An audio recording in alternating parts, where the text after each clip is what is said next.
Okay, that's working. Let me make sure this is working. Yes, that should be working. Oh, that's helpful. Now it tells me what's on that. Okay. Very good. Okay. And okay. That's not right. Hold on a second. What's going on here? That should. Now, is this working? Okay, wait. That's fine. That should work. Uh-huh. I don't have Twitch open, so I can't say. Okay. Yep, no, it's working. You're good too. Okay, hello and welcome to HCAT. I have started the stream just now. So I have a little bit of a theme for today, and it's sincerity as featural sincerity, so that you care about the details that you're actively working with instead of only caring about the outcome, like what you produce. And that there's times where we think we're doing nothing, but what we're doing is like paying attention to specific features so that in the future or like whenever they come up again, we understand them as best as possible and can communicate what we understand as well as possible. So you're just trying to communicate specifics of like what you've seen, what you've understood, and try to successfully communicate that across barriers that you may have with different kinds of people. So you're trying to describe something so accurately that you could succeed most of the time, and the communication wouldn't break down because of failing to explain the topic or the specific object you're currently slotting into the puzzle or the machinery. So it's more about like uh, being able to pick up mentally a piece and hand it to another person successfully. And to be able to do that, there's time where you need to just sit and observe the piece. And we treat that as nothing in our society because you can't sell it, or you know what I mean? You can't like exchange that because you don't have an outcome or a product yet. And you may never have a product from that. But what you do is refine your ability to describe what you know to other people by spending more time thinking about like how could you better understand this thing, or what metaphors you could use to explain it if somebody didn't understand the other set of metaphors you have been using. So it's like your sincerity is focused on the features being communicated to another person, and I think that's really really interesting as like it's actually really difficult to even put that into words. So it's like kind of a meta proof that like I'm trying to practice featural sincerity by explaining the concept of featural sincerity so that I'm able to give you this as a functioning tool that you can use right away and apply to other things that are real problems. Like we have we have a lot of problems that aren't real. Like the real problem is there too, but we don't talk about the real problem. We talk about the construct of like uh, doing as arriving benchmarks. Like if Trump, for example, thinks that something is worth our attention, we just have to think it's worth our attention, even though he can't argue for it because he's not that intelligent, or I would say featurely intelligent. Maybe that's how, a way I can talk about intelligence too, is that there's like intelligence that cares about features, and there is intelligence that cares about like global configuration and doing as arriving abilities. And I don't think that kind of intelligence is healthy past a certain point because it starts to want to destroy doing as building and featural intelligence. Yeah, so those are like the thoughts I had from this week. Just working on kind of exploring like what large language learning models can do and why, and that's been really awesome to work on. Awesome. Oh, hello, Hello. welcome in. Hey, no streaming today? Yes, we're streaming. We're back. Oh, well, we are in No Stream HCAT. We are? Shit. But Oh, we should move. awesome. I didn't realize I went in there. Okay, hold on a second. Let me go over to the other one. Okay, meet me over there. Whoopsie. All right. Whoops. All right. Minor snafu. All right. Okay, so the topic for today, just because I've been a little less organized. Well, I don't know if that's, maybe I'm not being charitable there. I've been doing more of getting used to my new position at this. I can imagine. Yeah. So I'm still working on a lot of stuff, but it's a little adjustment period, so things are not as um, easy to organize in advance. But it'll get better. So I was coming up with a concept called featural sincerity, which is trying to put value back onto paying attention to. It's so difficult to put this into words right now. This is what I have to work on. But paying attention to the features of something instead of just the hierarchical global configurational stuff, because if in doing as arriving, you have to keep going to a new place and then reporting that you've gone to the new place. Like the most important thing is like where you've gone today, as opposed to like Right. paying attention to a specific object that is very meaningful and thinking about ways you can explain it that are new, thinking about what language is missing to talk about it, so that when you are interacting with people, it's more about giving them more uh, real, like in material reality things that they can then interact with successfully themselves. So it's more about like successfully understanding a thing. And so maybe we can even understand that there's like featural intelligence, and there's also like configurational intelligence, and that might help us to understand, Ah, yeah, that if we have a divide, it might be that, and then you don't have to call anyone stupid per se. You could call me stupid at configurational intelligence, absolutely. I mean, it's disabled, so it's a little bit punk to do that, but like, um, but then I can say like, well, what's the problem that I'm having with like the quote unquote leaders that we are dealing with right now? Well, they have very, very low featural intelligence because they've right. sacrificed it. Yeah. I have a bit I of a really different like. view, Jane, if I may. Go ahead. I was just going to say that I don't see, I'm not sure whether it is a matter of intelligence per se, in that they don't even require, let's say, like a featural understanding of certain things, right? Because you were saying earlier about how, why do people focus so much on like Trump or somebody specific, right? Which is maybe not important in their lives. And I think it's because the way that identity is created through like social validation feedback loops around profiles, right? Yeah. Like everybody has a profile and an account in the world, and because of like the way the digital space is sort of created, everybody participates in curating and creating the different profiles. And now somebody like Trump will have a really big one, like a huge profile, and so it will attract thoughts and opinions and discussions from other people because those people only have that much power to comment on these things in order to feel like their identity is valid in any sort of way, right? So then they're not going to focus, I feel, on like procedural details around things unless it is pertinent somehow to making money or their survival, right?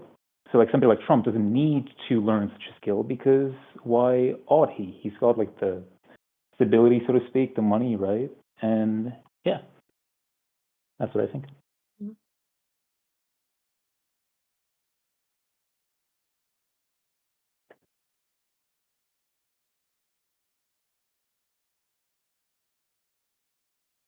Like it's just that with some people in their lives, first off, they don't need to learn a context to explain how something works if they're not in situations where they have to transfer that information or to pick it up. Yes. Let's say if they're in more privileged positions for whatever reason, right? Mm-hmm. I also think it would help to like maybe differentiate when we need this featural building type thing. This is something that I was thinking about this morning. Of like someone can choose to like just do things in the world that are arriving. And there are things where they can do that safely. Like they can be a tour guide or a travel blogger or like a lot of the jobs that exist in the world, sadly, a lot of them are going away today. And we got like people who have trained on arriving who are being put in building spots. So I think like even being intentional about deciding when we're going to build. Yeah. Yeah. And then use a different mindset then that would be helpful. And then we're not like imposing it on everyone. And it's like, if you want to be a builder, if you for whatever reason decide that you want to work on projects that are going to take more than a day to figure out, here's like a way you can approach it. And then like that would also help like weed out the people who think that everything can be figured out in a day. Like, because I feel like now the language is getting muddied where builders and arrivers are like talking very similarly and it's hard to tell them apart sometimes. Yeah. That I makes still sense. feel I don't have a clear view of what I suppose you mean by builders and arrivers in this context in terms of a job. Would you like to take that, Jane? Or I should can I? I'll take it a little bit because there's something I wanted to add about this. So especially why I might pick the word intelligence. So I'm using Yosha Bach's definition of intelligence, and he's like a cognitive scientist guy who's more closer to the machine learning side of it, but he has some theoretical stuff about general cognition in humans. So he calls intelligence the ability to model. And like if your intelligence is registering as maybe a little bit more precocious, that means you're building more models younger that have a certain degree of complexity. So what I would argue is that both of these are models and ways of building a model. And so to think of it as like an intelligence split is just to say that some people, they're really well trained at building the model of the space, like the and how to interact with it. It's a much more dynamic model if you're doing the configurational arriving one, and it's tricky for autistics because we try to script it, but it doesn't quite work because it's dynamic. Whereas what we tend to like to do is to do the featural modeling, where we're making sure that the things that are stable are labeled well. If something's unstable, we label why. So we do care about the process, but the modeling has a very different demand. And I think most people have some amount of ability to do both. Even people who have autism, my suspicion is that it's still possible to do some configurational, but it's just going to look very different, and we're going to be relying on different like architectural solutions in our brain, like things develop and grow a little bit asymmetrically to give us a little bit of working skill there, but the modeling is just not going to be the same. And so when Trump comes across as intelligent, it's because he's for some reason like overpowered at this doing as arriving. And what I want people to understand is doing as arriving makes you think in opposites, like good, bad. So the problem is that neither one is bad, but doing as arriving collapses dimensions if you take it to its logical extreme, and doing as building expands dimensions if you take it to its logical extreme. So if you get too into doing as arriving as a way that your brain models, I think it can even turn back on itself, and you are like self-destructive, like you're actually trying to almost kill the doing as building part of yourself, because it will check you. It'll be like, hey, are you really that? You're saying you're that. Are you really that? And if you need to arrive, that feedback is not going to work for you. And I think what I want to prove, if we get this to the point where I'm taken seriously, and this work is that there is like a reward split. And we kind of know there is something with serotonin and dopamine, and I think it's going to be more complicated than that, but also more like foundational, like evolutionarily ancient, that we feel an arrival reward and we feel a building reward. And if anybody gets separated into these camps, it's because they're so attuned to the one reward that the other one they don't pursue, or they don't engage with. Those are kind of two ways of doing it. They don't engage with because they don't really have any confidence that it's going to lead to a reward. They feel uncomfortable, and then they go back to their chosen reward.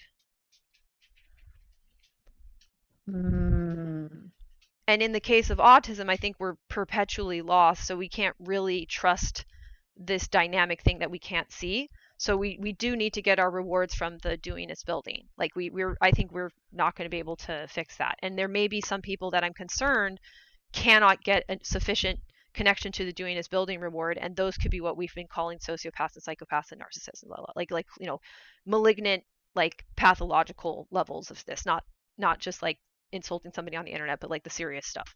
So that's where the split really is, if it exists. So that's what my theory is suggesting we need to check could be the case.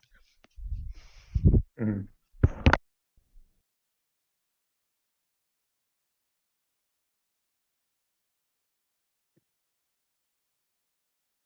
The big thing is that says that whenever we do have a dichotomous split, that is a feature of doing as arriving. So whenever we try to make an opposite, that's doing as arriving language. And like one way to think of this, if you draw it out, like okay, doing as building, I think, is two interacting, like facing each other agents, and that creates a third thing. Like in a biological sense, you can create a third thing through reproduction, like procreating, whatever. But even just in like an intellectual or manual sense, you can make something together, and now that thing exists, and it's both of you collaborating on it, right? So that creates more and more dimensions over time, is what I would argue. That you and this other person, that you can stand on one line, but you're seeing past each other to your backgrounds. You're creating an attempt to talk to each other about the three-dimensionality of your life, and then you make something that is going to travel through three-dimensional space in unknown directions to either of you. So the dimensions are expanding. That's what happens if you're doing is building. If you do is arrive, the idea is that you have to get to this one point in space, like the trophy point, the finish line, and you're trying to collapse the distance between you and it, and you're trying to eliminate, right? So you're trying to be it. You're trying to stand right on top of it and flatten. And you want other people to not be there because you perceive them as a threat to you getting there or staying there. So the one goes 2 to 3 to infinite. The other one actually is trying to get to 1 versus 1 to kill the other one and just be the one. So if that logic went internally into your own brain, I think doing is arriving can do that to doing is building. As a like, at least, yeah, I feel as if it's the case that the thing that is conceived to be like an arrival point is judged to be, because you can have like an arrival point, but it's like, if there is a belief that it's not scarce, right, that you don't have to fight for the thing and that everybody can get there and have an experience, would it not then just be a neutral thing in that case? If that makes sense. So okay, wait, phrase that one more time. I want to make sure I'm following what you're saying. So I'm just thinking, right? Like you sort of suggested the doing as arriving, kind of like it predisposes competition, and that it's about like becoming a thing, like at that point B that you get there, right? But like, what if can it be a neutral force if like it's just like, let's say like it was understood that to arrive to a place, you don't need to fight against other people. You know, you can help each other out, get to a point, right? Like, say if you're climbing a mountain, right? Rather than maybe like seeing or being threatened that other people might, you know, take that summit spot from you. What if it's just like we all help each other to like reach the spot to see kind of like the sights, you know, at the summit or whatever. So that would require doing as building, is what I'm arguing, that you would need to coordinate with each other. So then you have to share the information with each other. What I'm saying is that doing as arriving is the logic of two things can't exist in the same place at once. So even with the idea of an inner ring, right? Let's say there's a point of safety and you don't quite feel safe enough. Well, maybe you're not close enough to the very center of the point of safety. So the problem with it is that the doing as arriving person can perceive anybody as a threat if they think they're on the pinpoint, you know, 1,000 angels on the head of a needle of safety, then they don't want to leave but that. That's because, but that's only because if there's an absence of the doing is building, right? The correct. Arriving is just simply getting to the inner ring. So the problem is in the, I mean, I'm not to say that that's what you said, but it's, if you don't have the building stuff, right, then the arriving can become quite brutal. Exactly. And so my argument is, how does that happen? And I'm saying that I think there's a split in our brain where we feel doing as arriving, like the reward of it, the pain relief, everything we need to regulate ourselves, as like the only way to get that potentially. And then it becomes more and more and more and more like it starts to recurse upon itself. So it's like it's following that same program, that same little like coding Mhm. instruction, and it's getting smaller and smaller and smaller and smaller and smaller and smaller. So it's basically like a drive to get, let's say there's two against one, right? You what Yeah. so even triangulation I don't believe is accurate. So the guy who made up triangulation did it in between his first and second wife, by the way, out of three wives. So I'm like, interesting. Uh, so uh, if you have two against one, right, like that is a chance that somebody can win. So when people triangulate, they're trying to control two people, right, to make one of them be the one that gets eliminated, and they'll have one be with them to eliminate the other. So they're trying to win somebody over to their side to attack the other one, Mm. and then they're going to attack the one that they won over to their side, which is why Elon Musk just got thrown out of the White House with the black eye. um like so Mm. triangulation is actually a two against one. It's already collapsing dimensions, Mm. right? So it's trying to turn three dimensions into two, and then eventually this Yeah. this drive, without doing is building rewards in your brain to help you to understand there's two ways of feeling good. You will try to get to one on one, and then ultimately nothing. Like you're trying to be invincible, but we're not made of material that's invincible. So eventually this would cause extinction. See, I think to I me this feel. seems. I'll just quickly say this. I just feel like this seems like a cultural issue, in that, like, because of history, religion, various things, it's created like a culture of scarcity, and also taboos around things that would promote the building, right? Like properly relating with people, right? Yeah. Like the lack of divisions and things like that. So then that just seems like it's social engineering rather than it's neurological. Sorry, yeah, like a So neurological split. I think the drive in the neurology created the social engineering. So I think why would you want to Hmm. engineer a society like that? Eventually, like the French Revolution will happen or something, and then you're going to the guillotine. Like you will piss people off if that's how you treat other people, right? Like eventually you're sowing the seeds to your own destruction. So it's not rationally designed. I think it's a drive that then becomes like how people make decisions. So they can't make decisions Mm. based on the good feeling of building, but they need to give themselves good feelings to regulate their body and feel like they're doing their one job of like keeping themselves, relatively Yeah. metabolically balanced. So I'm saying Hmm. that like, and then I'll check in with chat because there's some chat stuff. Um, it becomes those things, but I think the kernel of it is actually uh it has to be coming from our brain. Like it can make our brain worse. Like I think it becomes a feedback loop, but I think the origin of the feedback loop is this split. And I think this Mm. explains why we've talked about it over and over again without pinpointing it, because it's not intuitive to think that we have two ways Oh, of but wait. receiving reward, and that some people really can't imagine what Mm. it's like to get a lot of reward from building or a lot of reward from arriving because they've But I'm just wondering, specialized. but if you're born in circumstances or a position where the building is absent or it's not supported, and sometimes it just can be because of sheer like circumstantial coincidences, right? Then doesn't just that the lack of the building create the drive then to Yes, arrive more because, correct. yeah, It absolutely would. It would have to. right. Yeah. So I'm saying there's only two ways for us to get this pain relief that we need to function.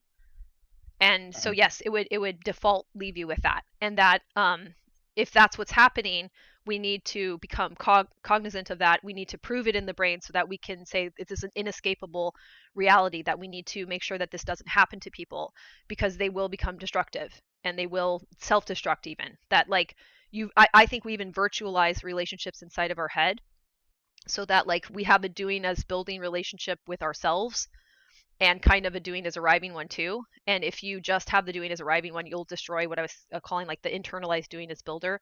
And this like it should resonate with all of the psychological theories and philosophical concepts that feel close to this. But I'm saying that like, where did they all come from? I think it's this split in the brain. So I have a couple points that I feel like kind of go along with some of these. Um yeah, there were two main things. One is that I feel like your definition of arriving also includes an element of a zero-sum game. Yes. Because when I just think of arriving, I also think of what Bright Spear said about, like, there are times when friends and I have helped each other arrive at a certain place. And yeah, we did have to build collaboration systems for that. But sometimes it was to play other larger arriving games. And so I do feel like that vocabulary, if that asterisk is not there, it might confuse some people. But anyway, like, for, folks who are here right now, I think we're on the same page there. Another thing is like, why more people end up arriving rather than building. It reminded me of this article.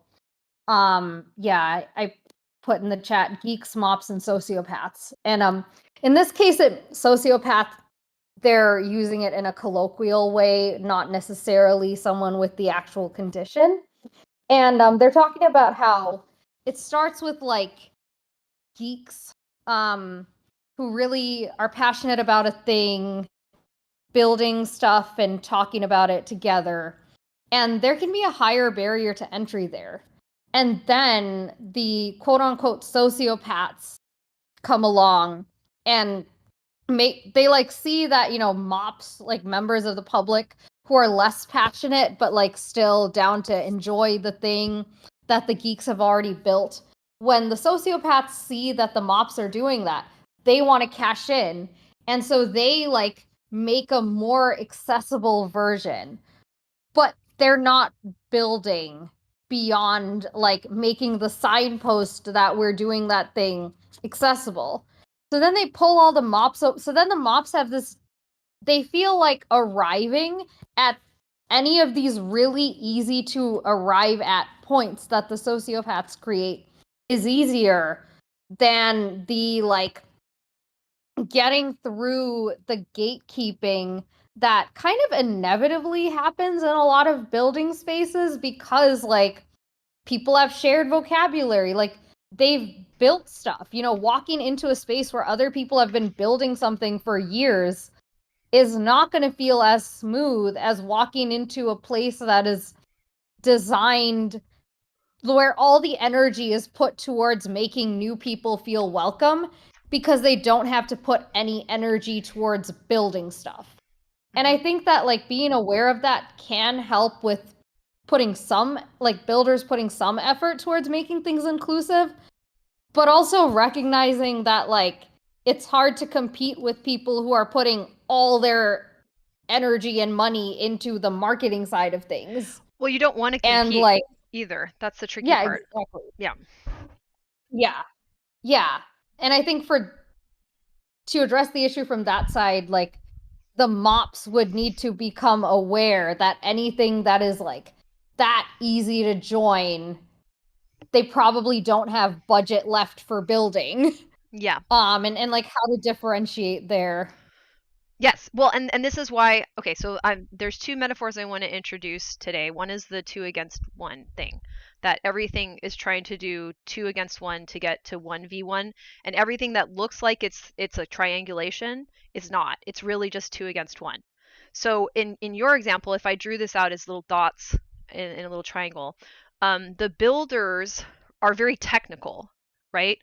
And they probably will, if they're really good builders, like where they've held up, I'd say what I'm calling featural sincerity, where they've, even though there's all this pressure for them to produce, if they're like, you know what, I get that, but we're going to talk about it as honestly as we can, they will be good mentors.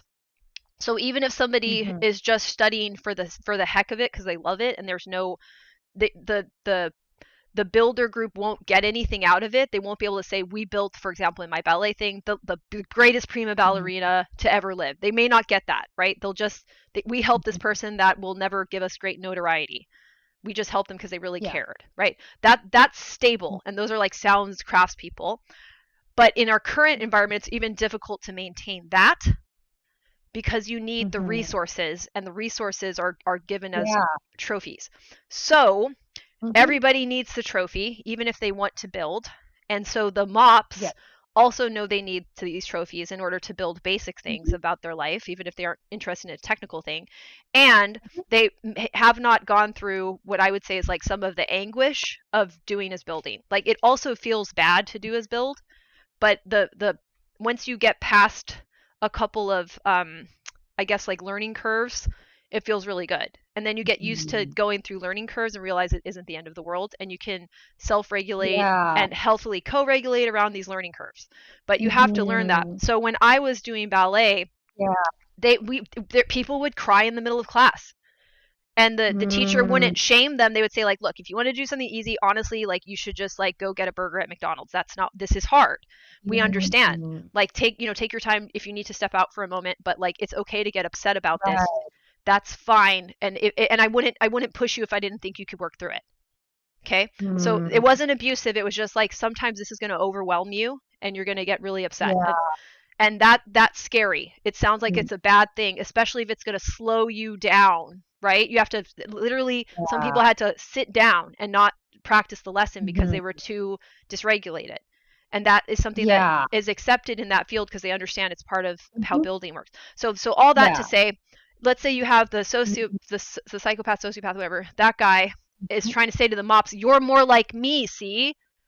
You don't like being in Mm. pain like that. I'm never in pain like that. Don't you want to Mhm. be like me?" So he's trying to make them a 2 against 1 against the builders so that he can ultimately Mm. make it 1 against 1 against the mops, because he wants to take all their stuff, doesn't he? He wants to take all their resources, which is what's happening. Yeah. So it's still Like collapsing. mm, I feel like fleshing this out just a little bit on some Mm. points. Please. So like one society, I believe, feels also like something that people are like in their own individual contributions building as well. Like I think all people to different degrees might feel the pain of building in terms of things like families, right? Even a Mhm. certain culture at work, right? Their own business. Like there's definitely things that people build that maybe are kind of more generalized that perhaps we wouldn't think about, right? Even something like a diet or like taking like your own body, right? Like Mhm. the health of your body is also something that you would build too. I think the example that you brought up, Misty, with the mobs and the sociopaths, right?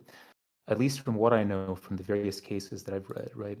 It's typically that these people tend to be brought up and they like what they often suffer from social anxiety and they tend to get excluded because of a lack it's usually it's the social anxiety around socialization very early on, and then it might coincide with a specific interest that they have in a field or a topic. So they obviously Mhm. try to seek out a community, right? Because their needs are not being met in normal spaces of connection, right? Mhm. Because they're probably ostracized or they can't connect, right? They can't state what their needs and wants are.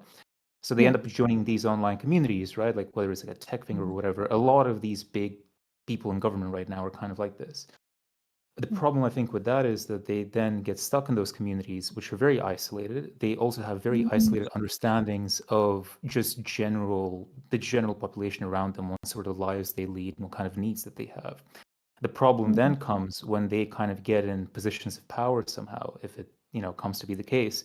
They then try to impose the model that they think is right based on their limited understanding onto everybody else. And I think it happens because they're trying to feel less lonely in some ways because they were ostracized when they were growing up. So they want to make the world kind of in their image. So then it can be partially out Mhm. of spite, but it can also be partially out of like feeling like they belong as well. I Well, think it's they both won't be things. attacked though. See, so this is what I want to emphasize about the doing is Hmm. arriving. It's a belief that you can get Right. attacked. So they're like, well, if Hmm. everybody's like me, then they won't attack themselves. So why would they attack me again? So it suits Mhm. them to make people reflect their behavior, and we do reflect each other's behavior. There's like that's something I need to get more into, like mirror neurons and how this all plays out.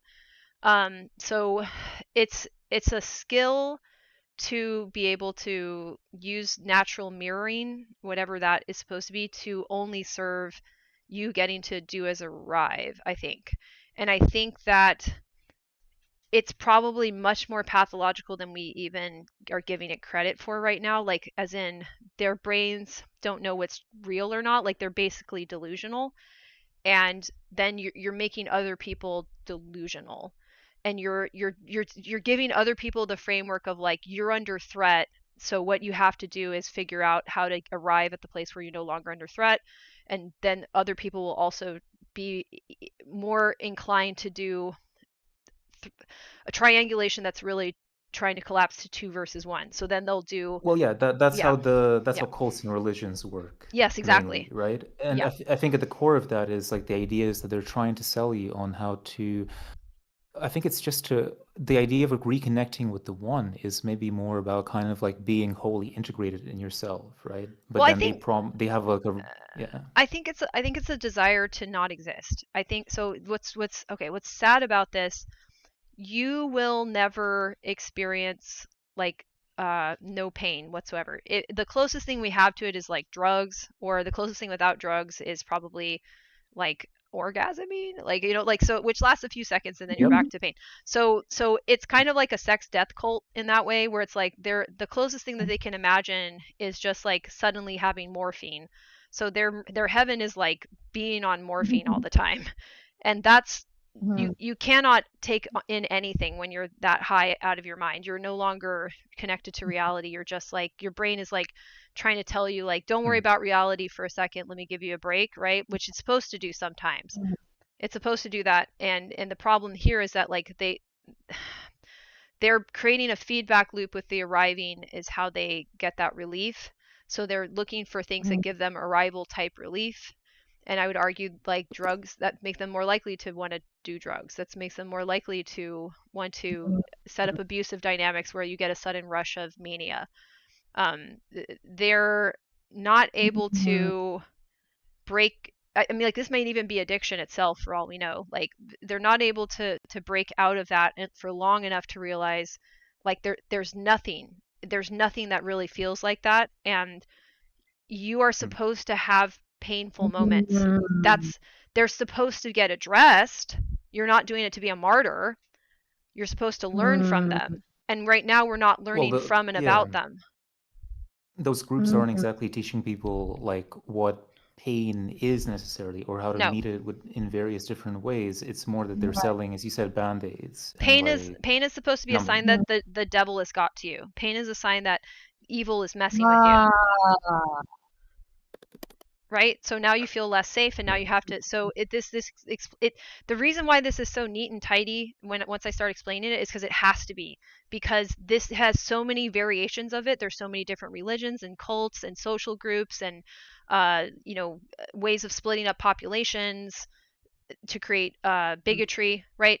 So it has to be this fundamental, or else it wouldn't extend so predictably around the globe. Like, I think when we get down to it and we understand it and we all have a model that works for us, we'll be able to make the infrastructure to step in. We need to be able to step in the middle of these 2 versus 1, 1 versus 1, and say, we're not doing this anymore. You sit down, you go over there, and you go over here. Separate them. Like, literally. And that's what Bandy Lee says about Trump and figures like him. You have to get him away from the group that he's influencing. Like, they cannot look at him anymore. They cannot listen to him anymore. They have to get some distance from him. And I that's not as That's a fully. tall order. Well, I That's know, a tall order. but Yeah. that's why it's spreading, and that's why we were not responsible enough to see that this is the kind of person that does that, to step in. He should have been shut down, basically. Now, So something. Sorry. go ahead.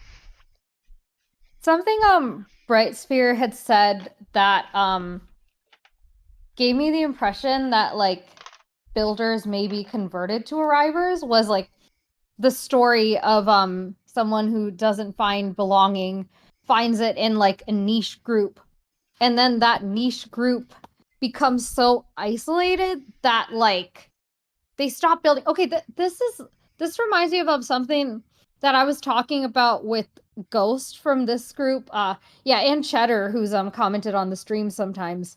In another Discord. We were talking about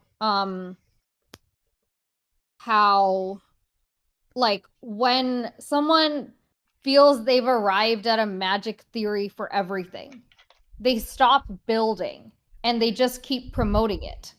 Yep. And they may have built before. They may have built the magic theory.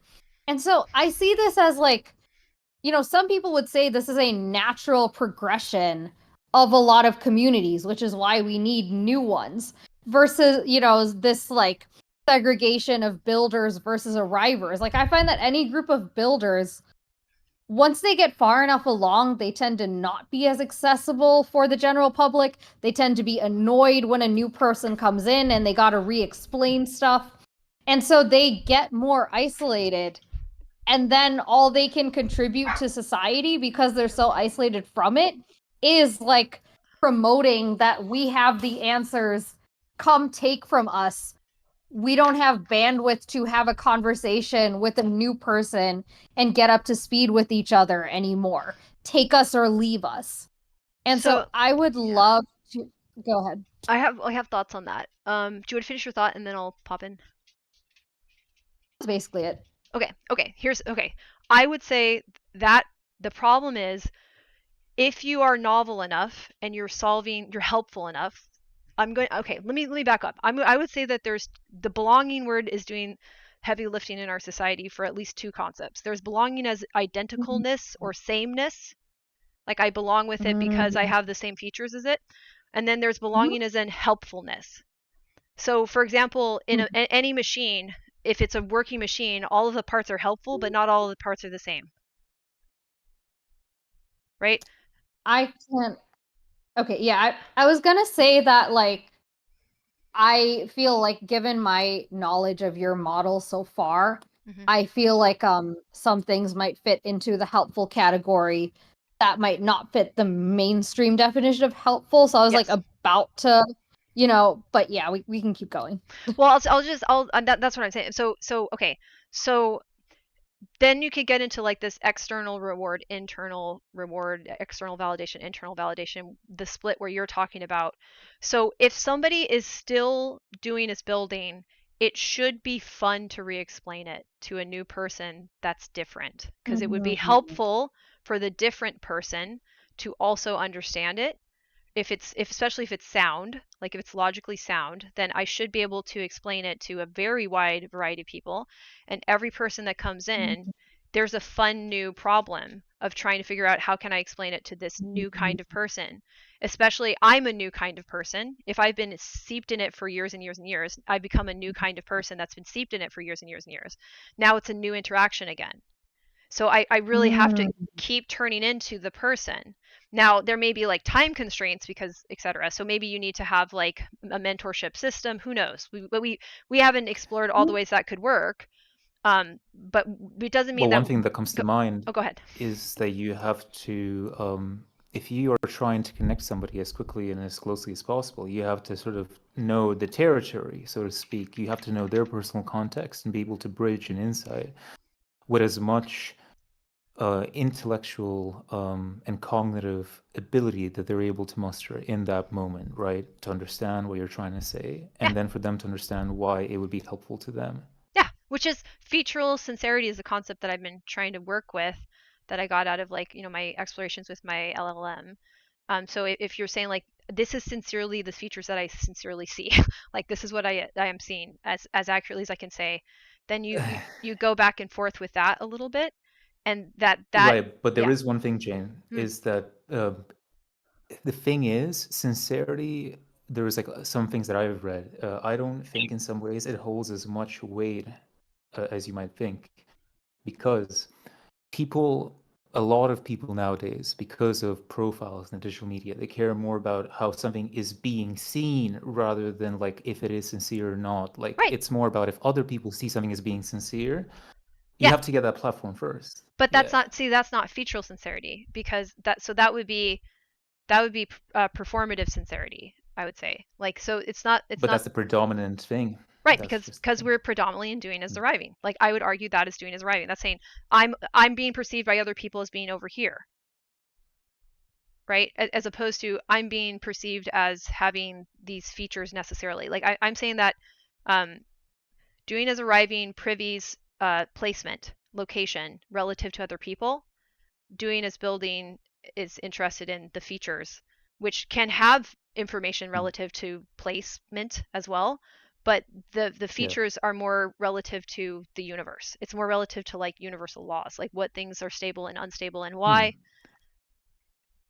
Sort of So like yeah, first order observation versus yes, second order observation. Like, absolutely, I yeah, agree with you, yeah, right? yeah, But yeah, then it's just that right now, prophecy has a huge amount of power and sway across all sectors and fields, yes, right? And yes. it most of human society. So you would have to use it though to get you Well, know, I need your to message across. yes, I do, but I also need to tell people. I think I need to get them in tune with like what part feels good and what part feels bad. So I'm like, okay, there's a bad feeling when you're building that's kind of like overwhelm, and there's a bad feeling when you're arriving, which is like threat. And they're not the same. So if you start to get overwhelmed, it doesn't mean that you're going to therefore be threatened. You might be, because in our culture, we've learned to threaten and bully people who are doing this building. But if you know that people are doing that, it starts to liberate you from wanting to attack them back. Like in a way, you start to pity them because you can get out of their way. Like they want to go to the rival point and they want to knock you out of the Mm. competition. But I don't think I want to be in the competition. I do not think winning the competition is how we convince everybody to stop being in the competition. Sure, but unfortunately, it's just being made in the current system that a lot of people are put in a very difficult like position in Yeah. terms of just being able to support themselves. Yeah. So, like for Yes. them, it's very difficult to not conceive of anything but competition to get even the bare minimum. That's No, kind of the yeah, problem, though. that's why like Bandy X Lee calls this a death spiral. So she sees the model pretty similar to me. She just uses she accepts like kind of Freudian based and Jungian based psychoanalytics, where I reject that ultimately as to doing as arriving modeled to be accurate. But she has many similar observations that basically like we have to have a huge paradigm shift in our thinking and understanding of our behavior and where it's coming Oh from yeah. it. And I'm trying to figure out what the paradigm shift is, and my model is the BAT thing. That's what my theoretical guess is. And I think like your concerns make complete sense. Like yes, that is, and it's overwhelming to try to resolve that. But yes, and then it also makes us feel potentially a little bit better that like this is so hard to fix, because you can see that it's self-reinforcing. And like we kind of just have to tell people, um, you can do as arrive and do as build, and you'll have to do both. But if you do not do enough doing as building, and we have this problem, the doing as arriving will take over until it becomes one versus one against your own self, and you basically have like collective suicidality is another thing that Bandy X Lee calls it for dramatic effect. But basically, like she's saying, like all of humanity is hurting themselves. So yeah, and then I'll pause so I can see if there's No, anything no. that Misty wants I to add. mean, But it's just the main thing is that. I mean, I just know that I think the only fix really that there is just every single person individually does the best that they can do, and then the people around them in turn, it might yeah, influence them to do the same. yeah, That's it. you have to do it to yourself. Like you, okay, so my ultimate solution is that I practice this with other people and I practice it inside of my own mind. So inside of my own mind, I think like as the arrival reward and the building reward is two separate things that have to like each other. They can't try to, if they dislike each other, doing as arriving is going to kill doing as building. And in mine, my doing as arriving is like very not functional, so that's probably not going to happen. But even still, I have to not, I can't try, like doing as building ultimately, if you are doing as building, you can't hate doing as arriving. You can only hate doing as arriving if you are in doing as arriving, is what I'm arguing. Like that feeling of like I want to get rid of that is like threat doing as arriving. And Mhm. you can still also like get away from something, but it's hard to get away from it when you're also supposed to go to this arbitrary finish line at the same time, right? Like Yeah. it's Mm. that's very confusing and challenging. So I'm saying there's like a physics problem, and it's an embodied realization of like how we move through space that we need to have and then Well, start to it's like I internalize. guess there's this idea of like a vertical movement versus horizontal movement, right? And I do feel that there is something to the human condition of like the need to move towards like. Well, there's nothing wrong with that per se. Like let's say Hmm. you arrive at a place, but then the person you meet there, you build with them. Well, yeah, of course. Yeah. Oh, and I'll explain. Okay, how can we only hate arriving if we're in arriving mode? Okay, so arriving mode is there's one place I want to get to, right? And that place is safety. Okay, and then I know there's something else that also wants to get to safety, right? So let's say you want your building mode to be safe. If you say, I want my building mode to be safe, and you get so invested in that, it turns into actually you're speaking about arriving again. Now you're not building, you're just trying to arrive at safety. Does that make sense? So you've actually switched your cognitive process while wanting to build. So It's like you're doing it for its own sake. Yeah. So I mean, I do want my building to be safe, right? But I can turn my whole life into a whole quest of trying to get to the point of safety, and I've stopped building now.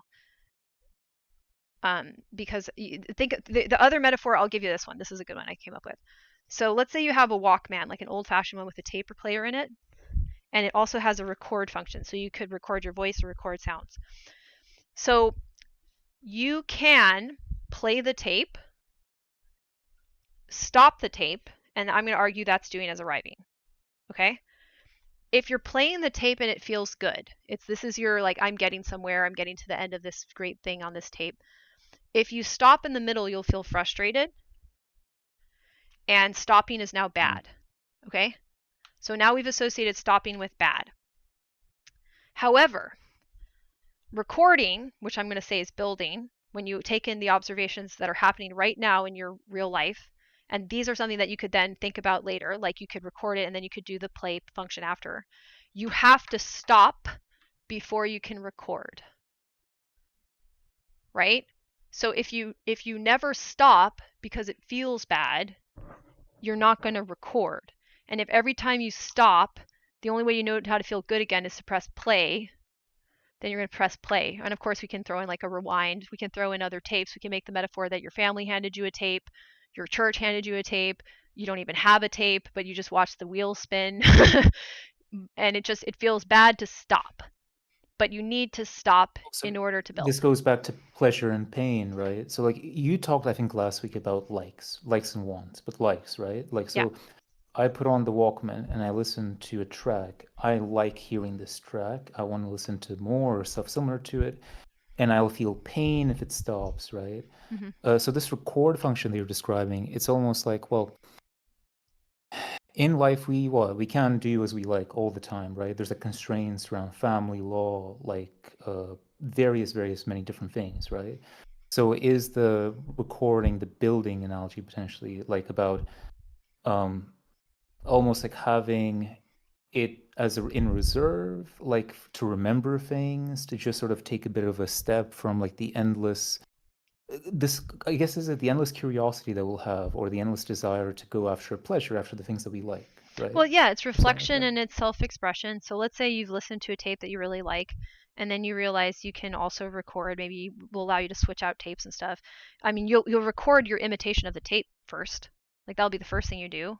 You'll record, probably trying to do the same thing, and learn how to do it because you like it, right? And then when you first play yourself back, you'll probably hate it because it won't sound enough like the tape.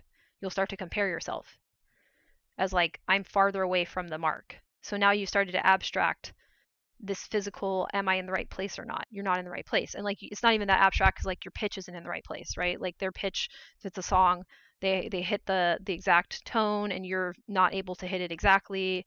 It's weak, it sounds breathy, it doesn't sound the same because your vocal cords aren't hitting the same positions. So that's part of learning, is to know like, am I in the right position or not? But it shouldn't become, I'm not in the right position. This feels so bad that I'm not in the right position that I'm going to stop trying to be in the right position. I'm going to stop recording. I'm not going to record ever again. I'm just going to play. I feel bad. I need to play. So my argument is that we're teaching people to soothe themselves with doing as arriving, and that you can, and maybe our language is causing this as well because we have very arriving based like parts of speech all the time. They're everywhere. So since that's the problem, you may talk yourself into doing as arriving. So why I would say that like you can only hate arriving if you're in arriving mode is because like building is curious about arriving mode. Building is like, why do we have that? But why do we actually have that? Because arriving mode says we have it to be the tippity top of the tower and da da da. Like, even the mythology of like arriving is, it's still, you have to build it. So these are never really separate, right? But arriving is the thing that says, well, it's because I'm the best. And it's because 2 against 1 is really me and God against the world. And then it's me against God, and I guess I win. I'm God. Like, you know, or I'm one with God and I'm eternal safety or whatever. So arriving creates a dislike of anything that hasn't arrived, including potentially yourself, quote unquote arrived, instead of just being curious about it, because like the arrival isn't what we're concerned about right now. We're just concerned about this thing existing and how does it exist and why does it exist, and maybe it will arrive and maybe it won't. Isn't that interesting? So if you're angry at yourself for not being in a specific place in life, even if it's, I think a lot of autistics were afraid and should be afraid because we're under threat. We are under threat. Like, these are real things. So this serves a purpose.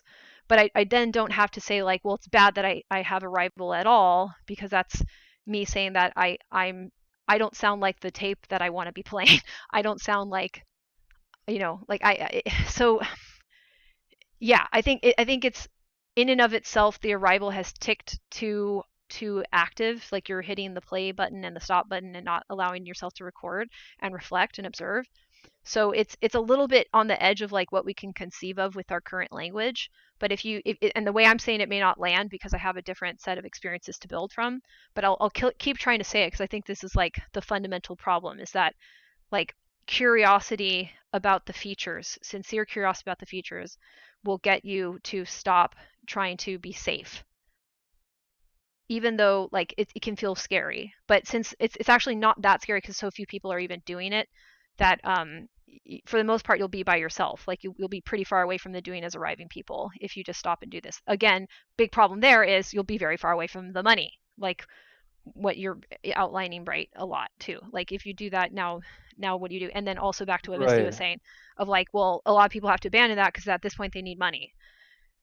And well, I don't think I know how to fix because, that either. Because with money, it's, you see, money and wealth has sort of like almost changed in its purpose since like long ago, right? Where like now I feel like people obviously seek money for the sake of having money, right? Without Yeah. realizing that often they have deeper reasons for why they want the money, right? That, as you said, guarantees maybe safety, connection, like comfort of some sort, right?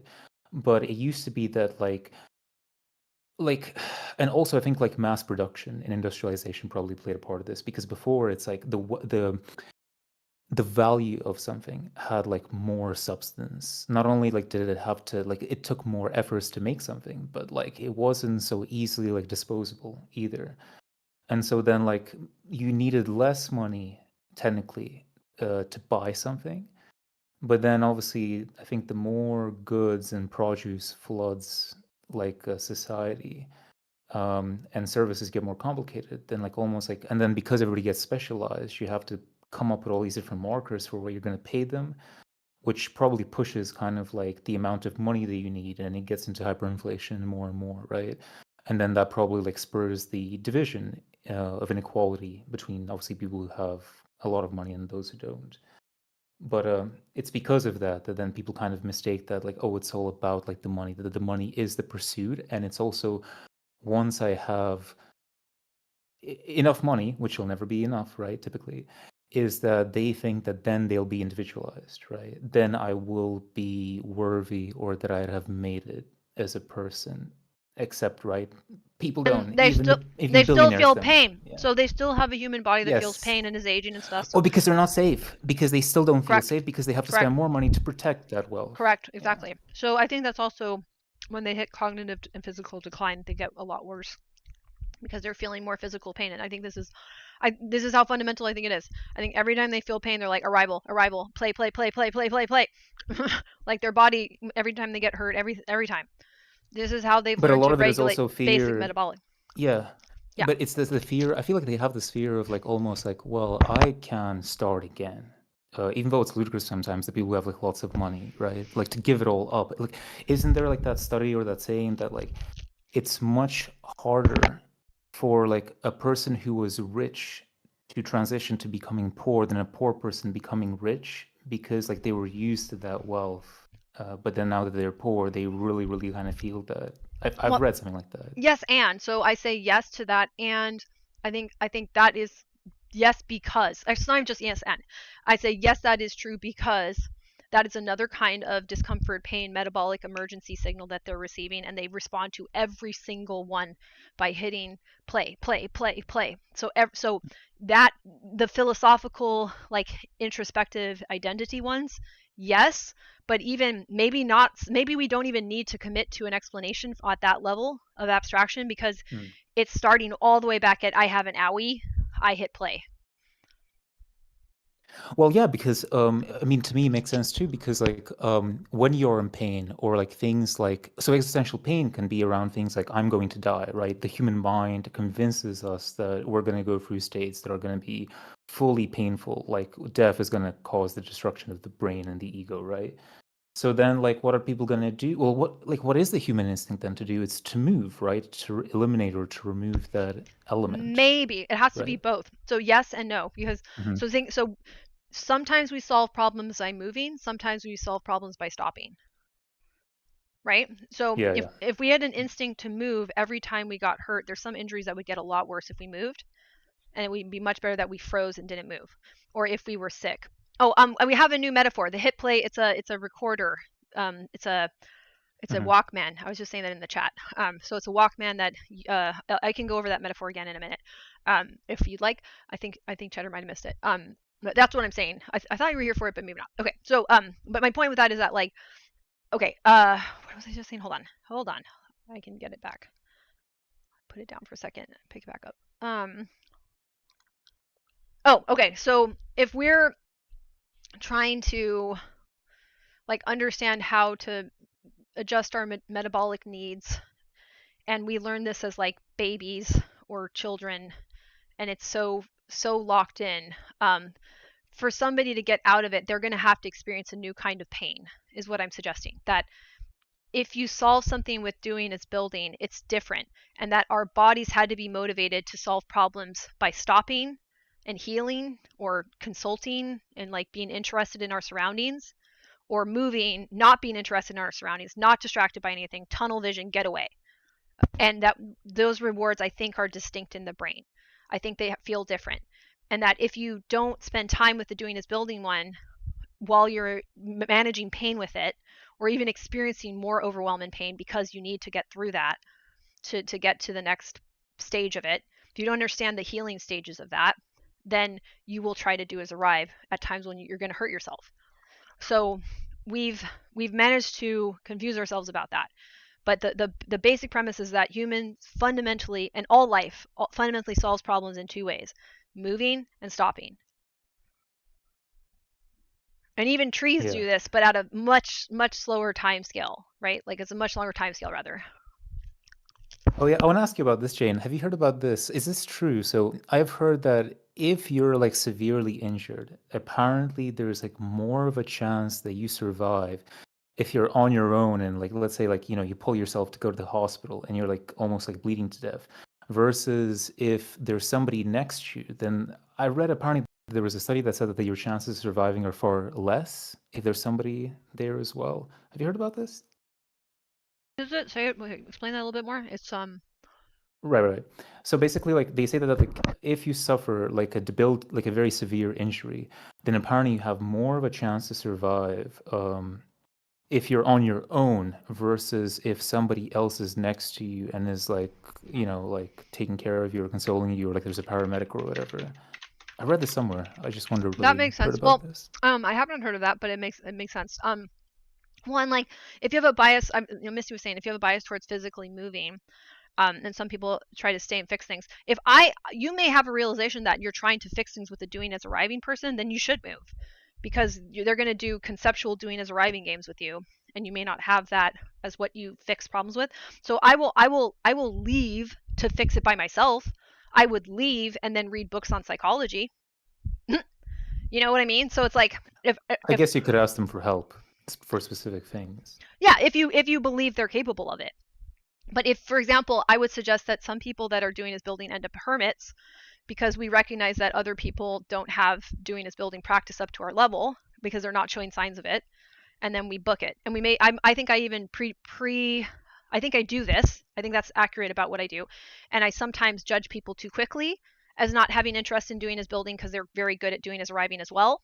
Or I think they are. I know I'm not very good at judging that because I have a difference in my brain that I think has impaired it from developing normally. But yeah, like I definitely like make a snap judgment every now and then. I'm like, I think this is a really doing as arriving developed person, and the doing as building doesn't sound like it's there. So there's no point in me stopping and building with this person.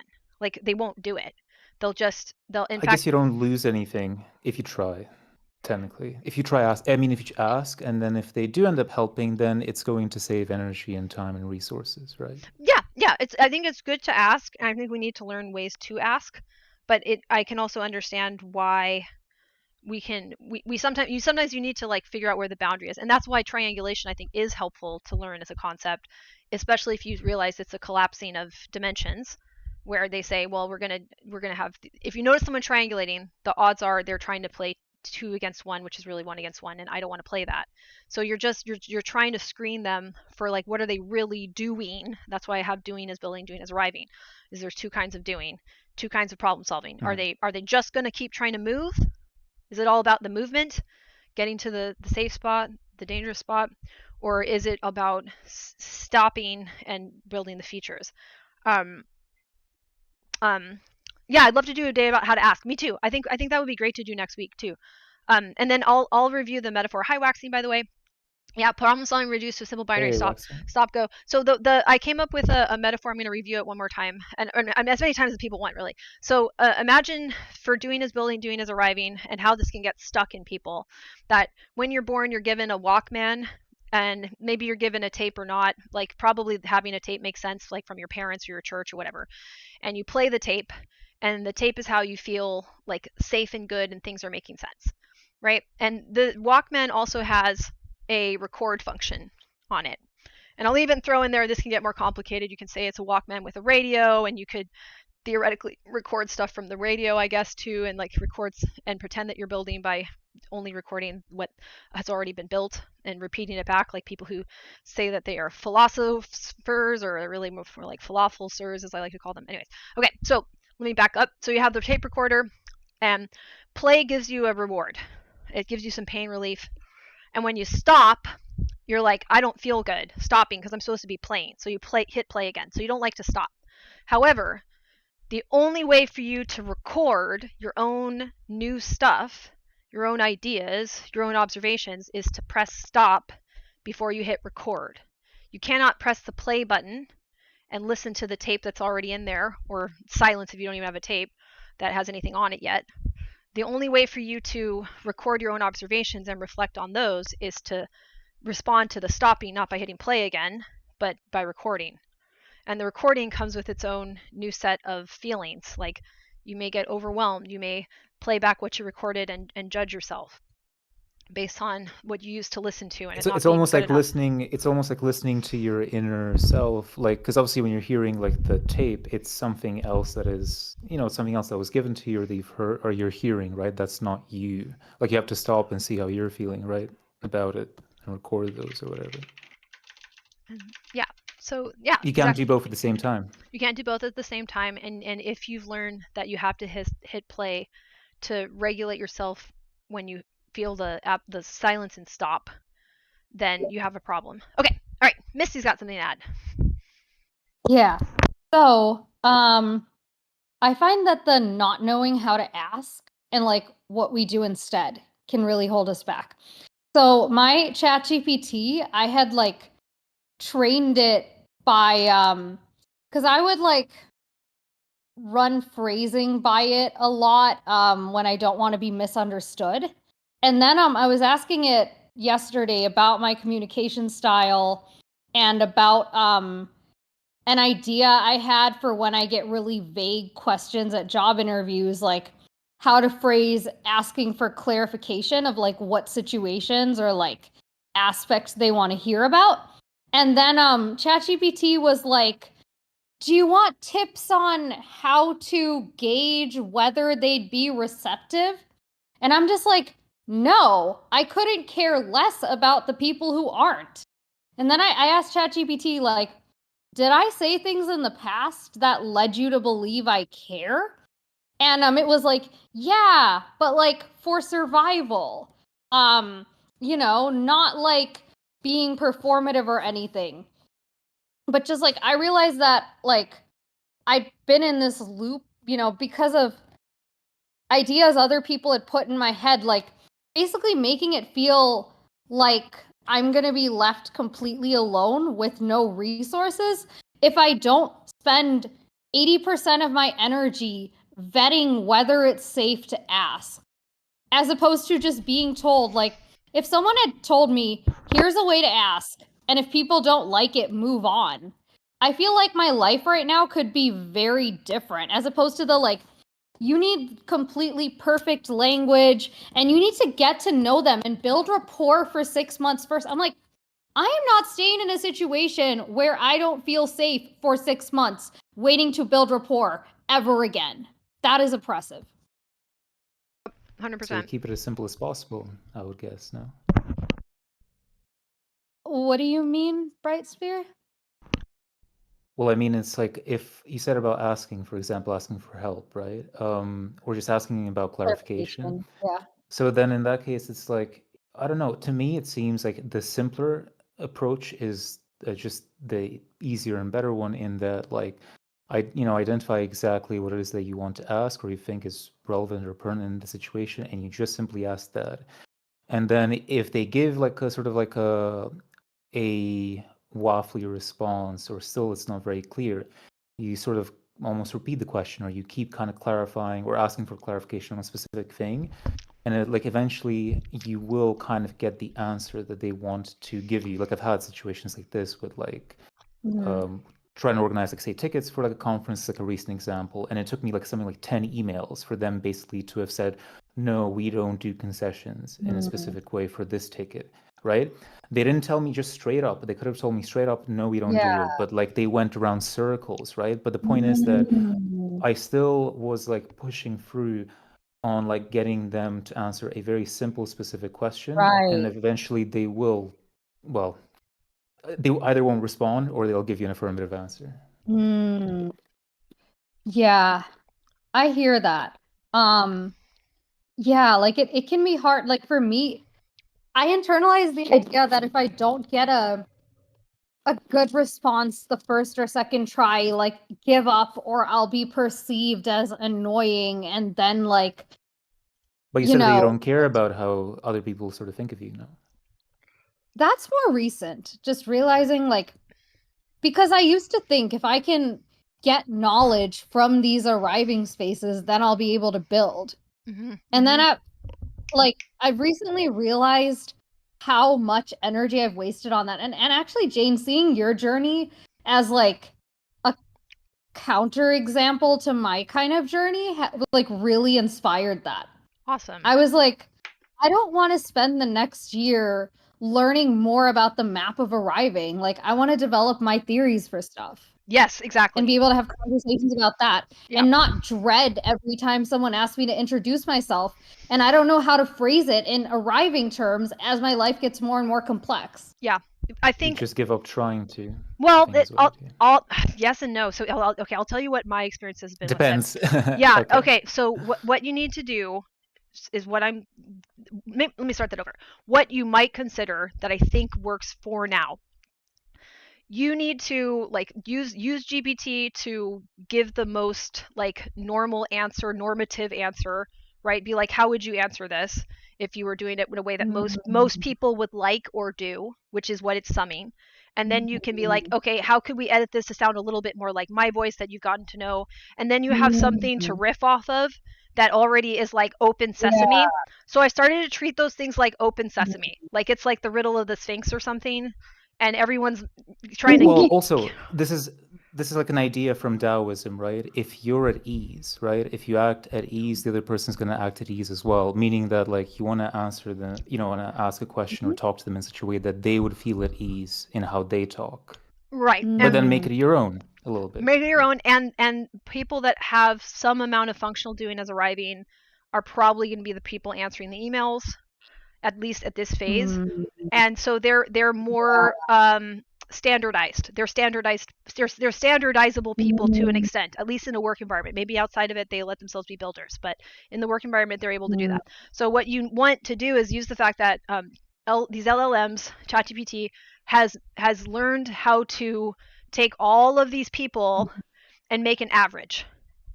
And that's what those people are trying to do to themselves, is to be the average. So you let ChatGPT make the average for you, so you don't have to do it, because don't bother. Right. And then send that email. That sounds like it sounds also like believably you, at the same time as the average. It will be very alien. And then you send it off like you sent off the Open Sesame to the gate. Okay, and that's so one thing I would approach it like that. That's been much more successful. It's easy, and occasionally like maybe I'll ask my husband, who has more doing as arriving, to look at something, right? So if you have like a doing as arriving person that has good doing as ability that you can check and be like, does this sound like a normal thing? You can always do that too, but now I think you can do most of it just with the ChatGPT, because it's doing all of those like multiple choice tests for you better. So just it is very good to check what somebody would doing is arriving, though, because like you need that human second perspective. Yeah. Well, I mean, I think it depends on like how high the stakes are too. Like, but I think like you could get away with either, but it's something to remember. You can still do that and check if it feels right to do it. You can even ask the ChatGPT, do you think I should have someone look at this, and it'll probably tell you, well, this is probably good enough, probably not good enough. Right. You have to do a bit of a risk assessment to see, as Jane said, like what the stakes are, because if it's likely that like the person is not really even going to pay too much attention to the exact words you use, like it's like is the message very clearly and easily put across? That's all you need. Then the next thing I would say is like have as much what I'm calling featural sincerity as possible. So say like, this is who I am. Maybe it's hard to summarize, but isn't that interesting? I've managed to be someone that's hard to summarize. That's actually hard to do. So that in and of itself seems to catch people's eyes more than I thought it would, which is great.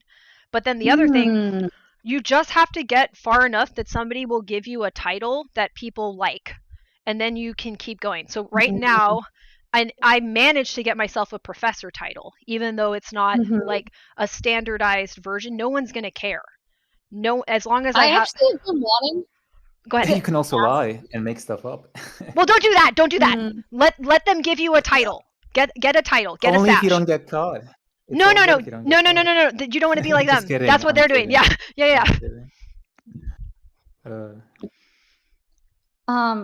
Yeah. Another thing I wanted to ask you at some point, which could also be its own topic at some point, is like how you've approached networking, because you went from like the flexologist job to this job. Like it's pretty different. Like I'm at like an open-ended phase in my career, and like so far I've only talked with friends about it, which has like given me some information, but I'm like terrified of like talking to anyone new who doesn't like wander into a Discord where I can like talk to them without having to initiate the conversation and start with an intro. Yeah, you can skip that. So here's what how did I end up in this new job? So the entire time I was doing the flexologist thing, I was just rambling like constantly about my special interests, about movement and dance in the brain. Like I explained doing as arriving to one of my clients that was interested in it. You know, like I think multiple of them. So while I was stretching them, I was like, here's all the things I think about, la la la. And then I got a reputation because people were like, oh, she's really smart and really knows what she's talking about with this, that, and the other. And so the reason why Allie is the person that got me, I'm now working with her again, but she's the person that told me about the College of Adaptive Arts. She decided to work there at all, and she also like left recently, so she only worked there for a little while. She only worked there at all because they told her about me. When she was getting hired, I was the carrot, because I was this, and she had a background where she has like a degree in disability studies and dance. She has a dual degree in that. So they're like, oh, you would love Jane. Wow. So what you should do is talk about your special interests all the freaking time until people, like, when they try to describe you to other people, they'll be like, oh, there's this person that really likes this. You like that too, don't you? So they network on your behalf because it's so weird that you're somebody that won't stop talking about your special interest and you're clearly knowledgeable in it, that whenever they meet somebody that's also knowledgeable in it, they'll be like, oh, you should meet blah blah blah. You should meet Misty. You should meet Jane. You should meet Brightspear. You should meet Waxing. You should meet Boobdilla. Like, you should, anybody here could do this. So it's a little weird because you're going to have to be kind of cartoonishly one-dimensional sometimes. Like, I wouldn't talk, I didn't talk about my rap as much. Sometimes I would, but I didn't. It's about playing a role. You're going to be genuinely pretending to play a specific role, right? Which is fine, as long as you don't put that role above you. But you can put a number of roles. It's featural sincerity. So what you say, and it's this. So it's not a role necessarily. This is why I'm going to distinguish it. So I understood there's some features that I'm interested in as my special interest that I could get away with talking about, some more than others, and I just was like, let myself go and talk about all of them that I knew that made sense with the features of the space I was in. Like, there's a few I definitely couldn't talk about as much because it didn't make sense. It wasn't as right. You know what I mean? Like, connected to what the work was or what the people there were doing. Yeah. So you have to be selective about, like, which features you're going to emphasize. Right. But if you can get to an environment where you're emphasizing the features that you then want people to pay more attention to, I think that actually works. Not that I was trying to figure that out on purpose, but that seems to be what happened. So you'll be happier too, because you'll be able to express features that are true and real about you, that you really, really care about, even though the environment isn't really facilitating them as it should be, because none of these environments are right now.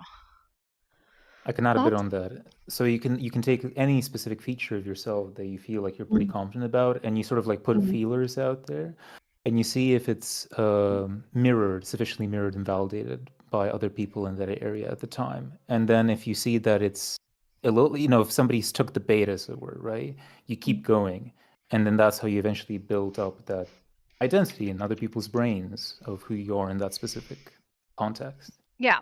Yeah. I don't know if I've just been around super arriving type people, but it is tough when, like, one interest of mine is like, I don't know, I'm kind of so fed up that I am like losing interest in what used to be like one of my top special interests, which was like conversation dynamics. And like, I used to think a lot about what would get people to open up, what would make them comfortable. And it's like, by the time I'm doing that, I'm no longer the person who's like, hi, I'm Tara, and I'm into this and this and this and this and this. And I do wonder, like, if I did that instead, like, who that would attract. And yeah, like what like an in-between would look like, which I don't know. Maybe I am just at a phase where I just need to be on Discord for the next month and not like worrying about this shit. But yeah, it like I don't know. There's also maybe an assumption that you're making, which is not correct, in that you can go into a social space and you don't need to speak. You can also just listen and ask questions, and people will talk about themselves, and then choose who you want to spend time with. Yeah, definitely. Yeah, I do find that like working better, like jump in when people say something I'm interested in. Yeah, like hopefully I can still find spaces that I want to be in where like, people are still far enough along with some kind of building that it feels like worth my while. I also have been finding that as I've gotten more knowledgeable about my needs and like, competing access needs like with neurodivergence, as I've gotten better at articulating that, I now like get the attention of a lot of people who are drawn to my ability to do that in hopes that I can fix their lives, which is draining me and distracting me from like meeting people I could have these kind of conversations with. I think in that case, maybe you sort of have to couch or begin certain conversations with like what you are willing to talk about, and like if you're feeling tired or drained, like you have to be checking in on yourself regularly during the conversation. If you're feeling that you're starting to get drained because of a specific like thing that you're saying or the other person's saying, you're gonna have to. It would help to practice to be able to be like, I'm gonna need a break, right? I'm gonna stop for today, Yeah, and it's perfectly fine to do so. I get that. I just I don't know. Like it just feels shitty, and it's like very hard to get serotonin and dopamine right now. Yeah, like these discords are like the exception.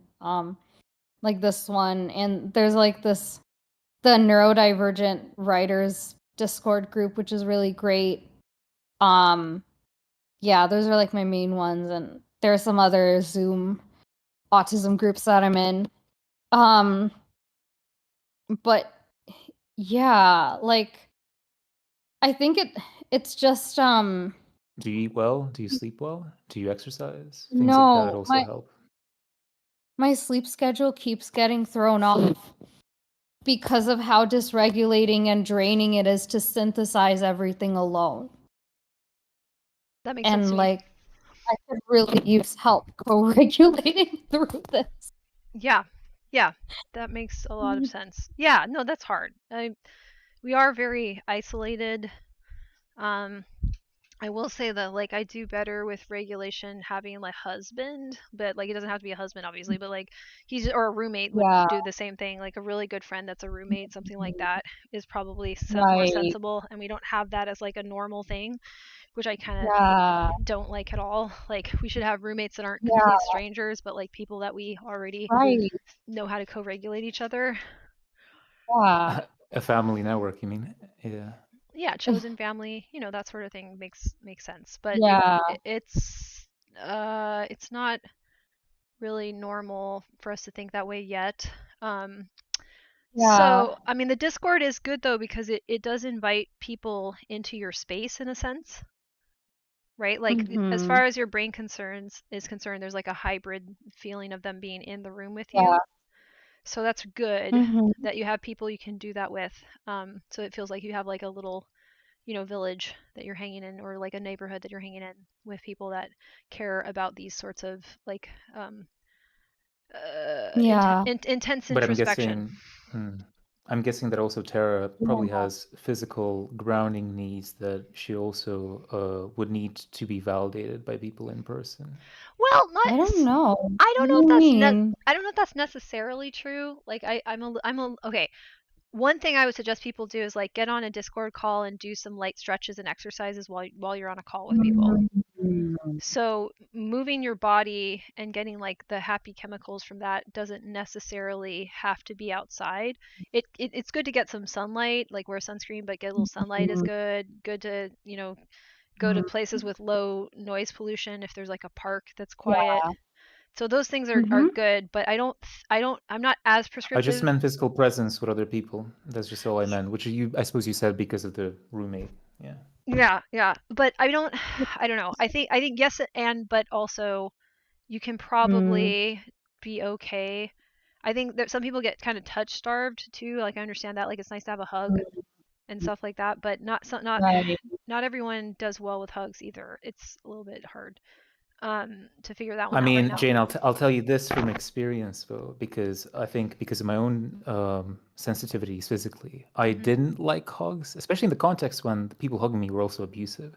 Yeah. But I've Oh, also lived alone and I mean for years, almost in my whole life in some ways because of circumstances. Hmm. And right. you definitely do eventually, like it does catch up to you, I suppose, like the Mm, need for um the presence of other people. Yeah. It definitely does. I can yeah. see that. I do question like would having like a Discord voice chat that's open for like longer, even if people aren't talking the same time. Like, Hmm. meet some of that need, because like I was on Clubhouse a lot during the pandemic, and that kind of met that need. Yeah. Yeah. Also, Probably like, also would want to ask all the friends that you have in the local area to like start listing different groups and events that they know, and then even obviously research yourself. oh, I have And had such a bad experience in Chicago, which could be its own call, where like I'm finding at best like people who somewhat get neurodivergence like as a like identity, like we're all neurospicy, or like are getting into the understanding needs side, but like not as far along, and like it can turn into where they're asking more than they're giving, and that's just the consistent dynamic. Like, you know, a lot of my time in Chicago, it's been some person or the other in my life who's like that. And I mean, I can say no, but it's just frustrating when relationships are like ask after ask after ask, as opposed to like, oh my gosh, there's this thing we both like that I want to talk to you about. And I know like not every friendship is gonna be in that realm at all times. But I don't know, a lot of like you have to think that the more that you weed out the friendships where it is only just ask, then you will have more energy to seek out the ones that they aren't, because you're not going to be putting that time and investment into those people. Yes, and I am not finding them in Chicago, because since it's very like a lot of people stick with their friends from high school or college or their family, and they're like there aren't a lot of, you know, people aren't as networked. I feel like info dumping all day long wouldn't go as far over here. What about like joint activities for spaces where you can do yeah, hobbies and stuff? we do the activity, and then I have like found oh,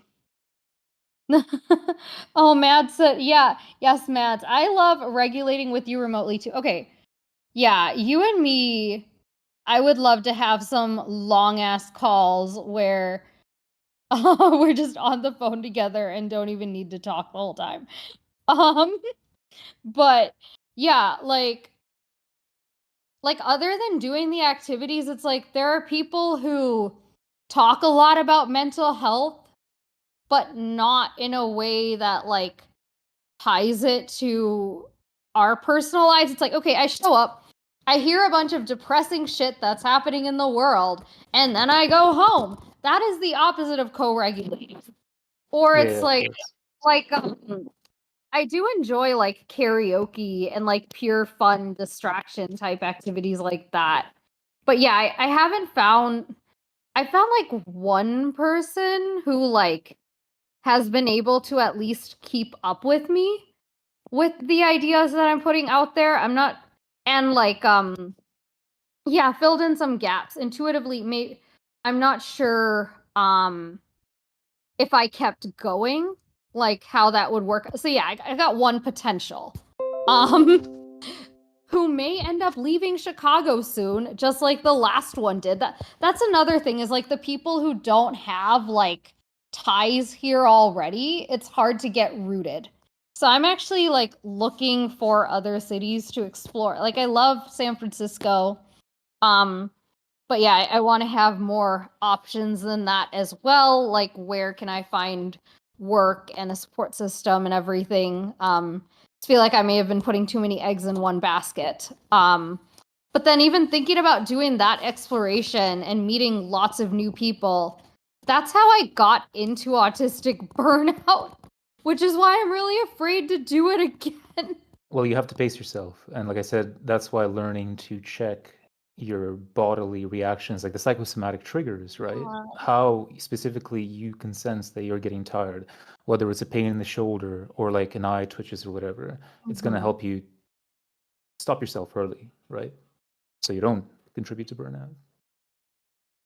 Yeah. Well, and then my argument with burnout, so if my model is correct, then part of the burnout problem is you're not getting enough doing as building in, and that's part of the pain relief that works for you. And then yeah, so you got to do something that's doing as building, and the tricky thing is like okay, it's Right. possible that Isn't Tara trying to build relationships here, which lacks good people? Yeah, and if people need to arrive, they may have to stop the interaction or something like that. So that's why a lot of people are liking to talk to ChatGPT, is it doesn't have to arrive anywhere. It's like they're with you the entire time.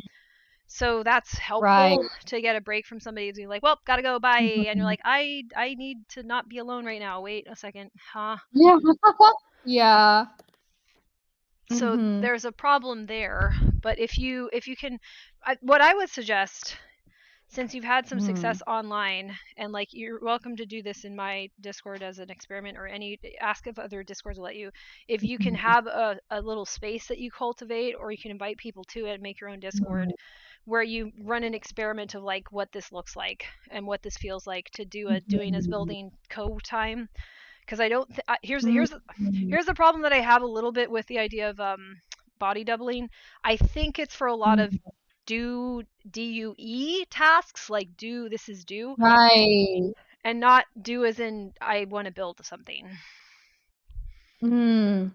I hear that. I do feel like that writing Discord, like some people work on crafts, which are like on their own time there. Yeah. Which is cool. But yeah, I do notice a different vibe. Like then the side conversations, which like we've just started being chatty if like no one wants quiet sessions. Like they'll go in a bunch of directions, whatever people are interested in. As opposed to the like getting things done body doubling, like with the 20-minute Pomodoro, and it's like, did you get what you planned to done? Yes or no? And like in this Discord, people will say like, oh, I got distracted doing this other thing, and that's like accepted. Right. Yeah. Yeah. Yeah. Yeah, like I find that the quiet sessions, like in the writing Discord, like even if we have those and we chat in between, I find like that's still helpful. Versus in a lot of Discords or a lot of places, like for body doubling, if it's just did you do the thing? Yes, no. Like that's not any help to me, really. Right. Yep. Well, it's what you need, right? If you don't need accountability for a specific task at the time, that's not to be there. So we have okay, here's what I would I guess re-emphasize. Like I like the idea of a digital neighborhood, and that we all kind of take on that project as like something to build versions of, knowing that it's not going to be the permanent version, because none of these platforms were designed to be thought of that way. They're kind of like randomly developed around products, which is pretty weird. Yeah. So if you can ignore the fact that you're like in the middle of a, I don't know, like Carnival Barker's market or something, like, and just and say, well, no, I'm going to build a little faux neighborhood here, and I want to be in the library with my friends, or I want to be at a tea shop with my friends doing a nice thing that's pleasant and regulating while we work on building something. Like that would be a worthwhile thing to explore, because we have to. And if it's challenging, it's because the environment wasn't set up for that, not because it's that weird to want to do that. It's very normal to want to do that. It's just like, in fact, that's why the outside world doesn't, broadly speaking, look like that. Like businesses still have to have human beings inside of them, and if businesses treated people the way the internet does, they would all be torn down. Like the internet treats us like dirt, and the internet like reflects doing is arriving to the point where other people treat other people like dirt, or they have to like reflexively protect themselves and be really rough around the edges, or I guess spiky, so no one will hurt you. So making a place where like people can trust each other, and then that's the prerequisite for being able to do is build. You have to trust other people to be able to build. And like I am modeling like more trust than this environment really sets me up to feel. Because right, yeah, because I actually think the level of trust people do have in each other is much higher, and it's artificially lowered. So if I just get people in tune with that again, they'll be like, oh yeah, like it's weird for me to be this distrusting. Like, who wants, you know, like sure, somebody can go out and ruin your life and stuff, but that means they're literally a stalker and are like super mentally ill. So like, not that it can't happen, but it's that's unlikely. Yeah, it's unlikely. Yeah, it's statistically not the majority of people that you'll run into that will do that, and we're trying to have more protections as time goes on in these spaces. So there's reason to be brave and to trust people. Like, it takes more courage right now to trust people. Yeah. But you should, and it just in the same way that I said, it's taken a lot of courage to care visibly, like and we need to care and trust and do that visibly. And if someone wants to make fun of it, I'm like, yeah, okay, we get it. Like, you're trying to do is arrive. You're going to destroy the world. Good for you. Right, so I think this is like, it's being open about your needs and wants, and so like you would show a vulnerability that obviously this is something that you need and that maybe you don't have enough of. And obviously, like, what might make it difficult is the fear that somebody's going to see that. And I mean, it can be a fear of rejection, it can be a fear of abandonment, or a fear of like ridicule, because it's like, oh, you're weak, quote unquote. It's only it's only weak and a vulnerability in terms of doing as arriving. It's only weak and a vulnerability. In actuality, it's an opportunity. It's an opportunity. Yeah, but my point is that like people internalize that in their body, and that's what makes it difficult sometimes. 100%. But I would argue it's not okay. It's not. This is my argument. It's not that it's internalized. It's triggering the doing as arriving, like neurochemistry or neuroanatomy. And I'm saying you should trigger the doing as building, because you also have that, and it's not getting triggered by society. Society keeps hitting your play button, not letting you hit the record. So you have to get in tune with what it feels like to hit the record button. Go ahead. I hear that. So yeah, rejection, abandonment, and ridicule are not like my biggest fears right now. It's attracting a bunch of dynamics that I don't understand, which actually I had an interesting discussion with two different people recently so I grew up in a small town, and I feel like since I've been in cities, I've been kind of like faking it that I understand like what the way people are interacting with me means.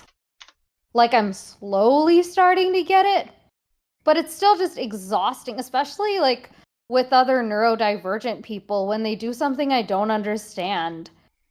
And like, I guess like maybe I need to get more used to asking why, but I know that a lot of people don't have the vocabulary to have those kinds of conversations, and they might get offended that I ask, and like that opens this like ginormous can of worms. Yeah. And I guess like there is the option to just like leave, but yeah, I've been like stuck in this limbo, and I do think the pattern of like going to San Francisco, getting overwhelmed, and like coming back to Chicago to decompress, maybe like keeping me in this state of mind as well. Sure. But yeah, like I'm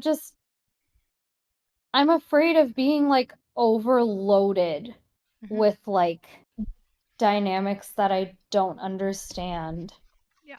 And I guess that's something that I could really use help with, is like just making sense of it. But it's so rare to find people who get it and like know like what their availability is, and like when are they actually down to help.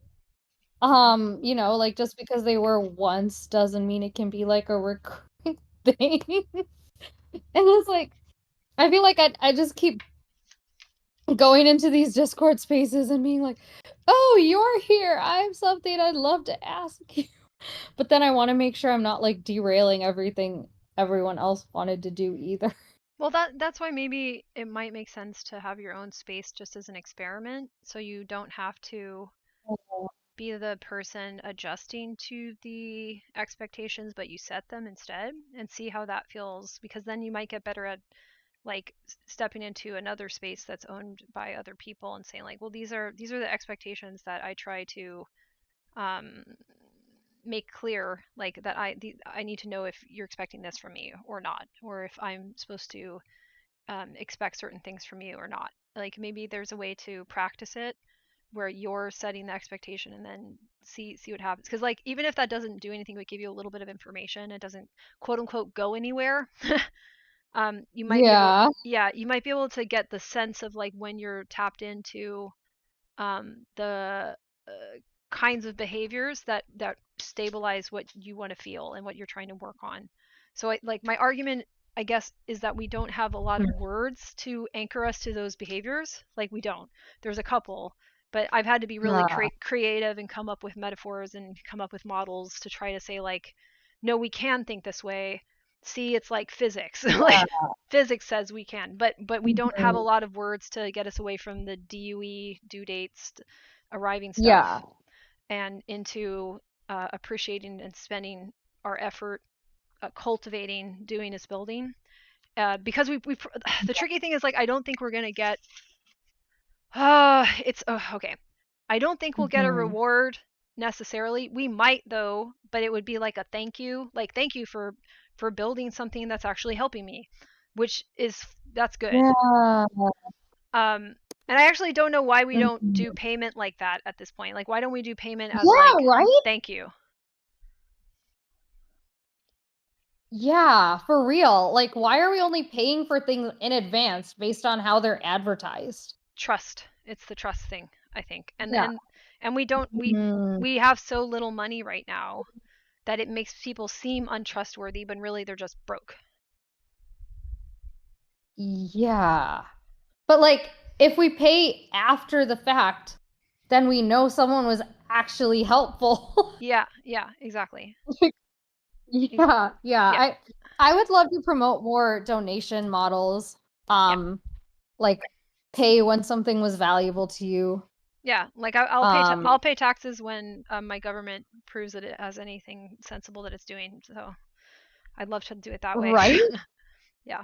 Yeah, for real. You can move to the Scandinavian countries in that case. Yeah, no, they're doing the Scandinavian countries have a better model of a bunch of stuff. Because the money actually is going to like civil, you know, what's it called, civil engineering projects and various initiatives and stuff like that. Yeah. I am looking for recommendations on cities to visit that are like, I guess, doing as building friendly, like ADHD friendly. I don't know, Les. I think like the world's the same. Every single city is the same the world over. It's just. Is it though?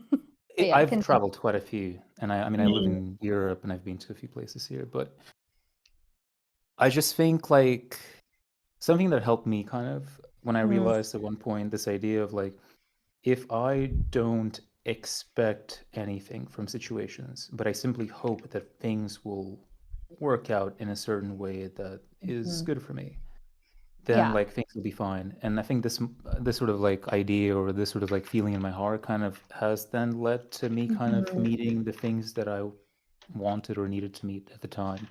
And then I just kind of let it go with the flow and then trust that it's going to be okay. I hear that. And at the same time, I find that I often end up completely going with someone else's flow.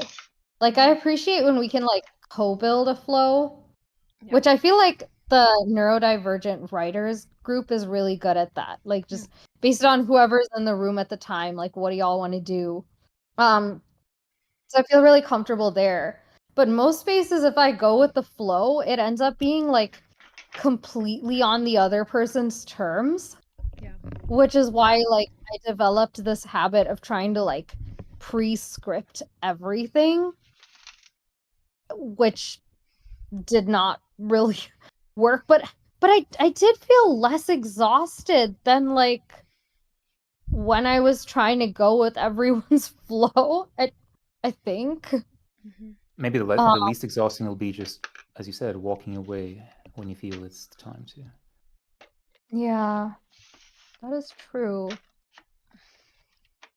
Like, you also have to trust that the things that will be substantive and like they will fulfill you are going to come when they will come. So that means that like maybe you'll have less stakes in every sort of thing that you sort of meet or try, every group that you go into, because like you'll sort of like be there with open eyes and you'll be like, am I getting what I need from this thing in this moment? If I'm not, I'm gonna pull out and then I'll try elsewhere, because your energy is limited, right? You only have Yeah, so much. I just feel like I don't have like a 2-minute explanation for like what's going on in my life. Yeah. That like most people, because most people like when I say like I can't be summarized, most people are like, you totally can. You're not that unique. Which maybe they're the wrong people. They're the wrong people. But Maybe. Yeah. Yeah. You are. I mean, But I first, think that's yeah. why it's important to learn sort of like to identify just I don't know, I always feel like just lead with what your needs are, what you want in the moment. And like keeping it as simple as that hasn't failed me yet. But you also I mean, if someone's like trying to say like, oh, you're not unique, that's them. That's them saying like, I think I need to win the uniqueness competition or something. And then they're like, I don't think you're winning it. So that, like it's very doing is right. Like everybody is absolutely like very specific to themselves, and there's never been anybody quite like you, and there never ever will be again. Like that's just true. So when people try to like obfuscate that excessively, like and make it into some weird philosophical dig, I think that's them trying to regulate themselves with their own like doing as arriving around being unique. Like unique is like also, I mean, if you're super unique, you do not get a lot of money. Like that's just how that works, because then people just don't know what to pay you for. Like you don't fit into a place that the paycheck goes to. There's no title for you to be, you know. Yeah.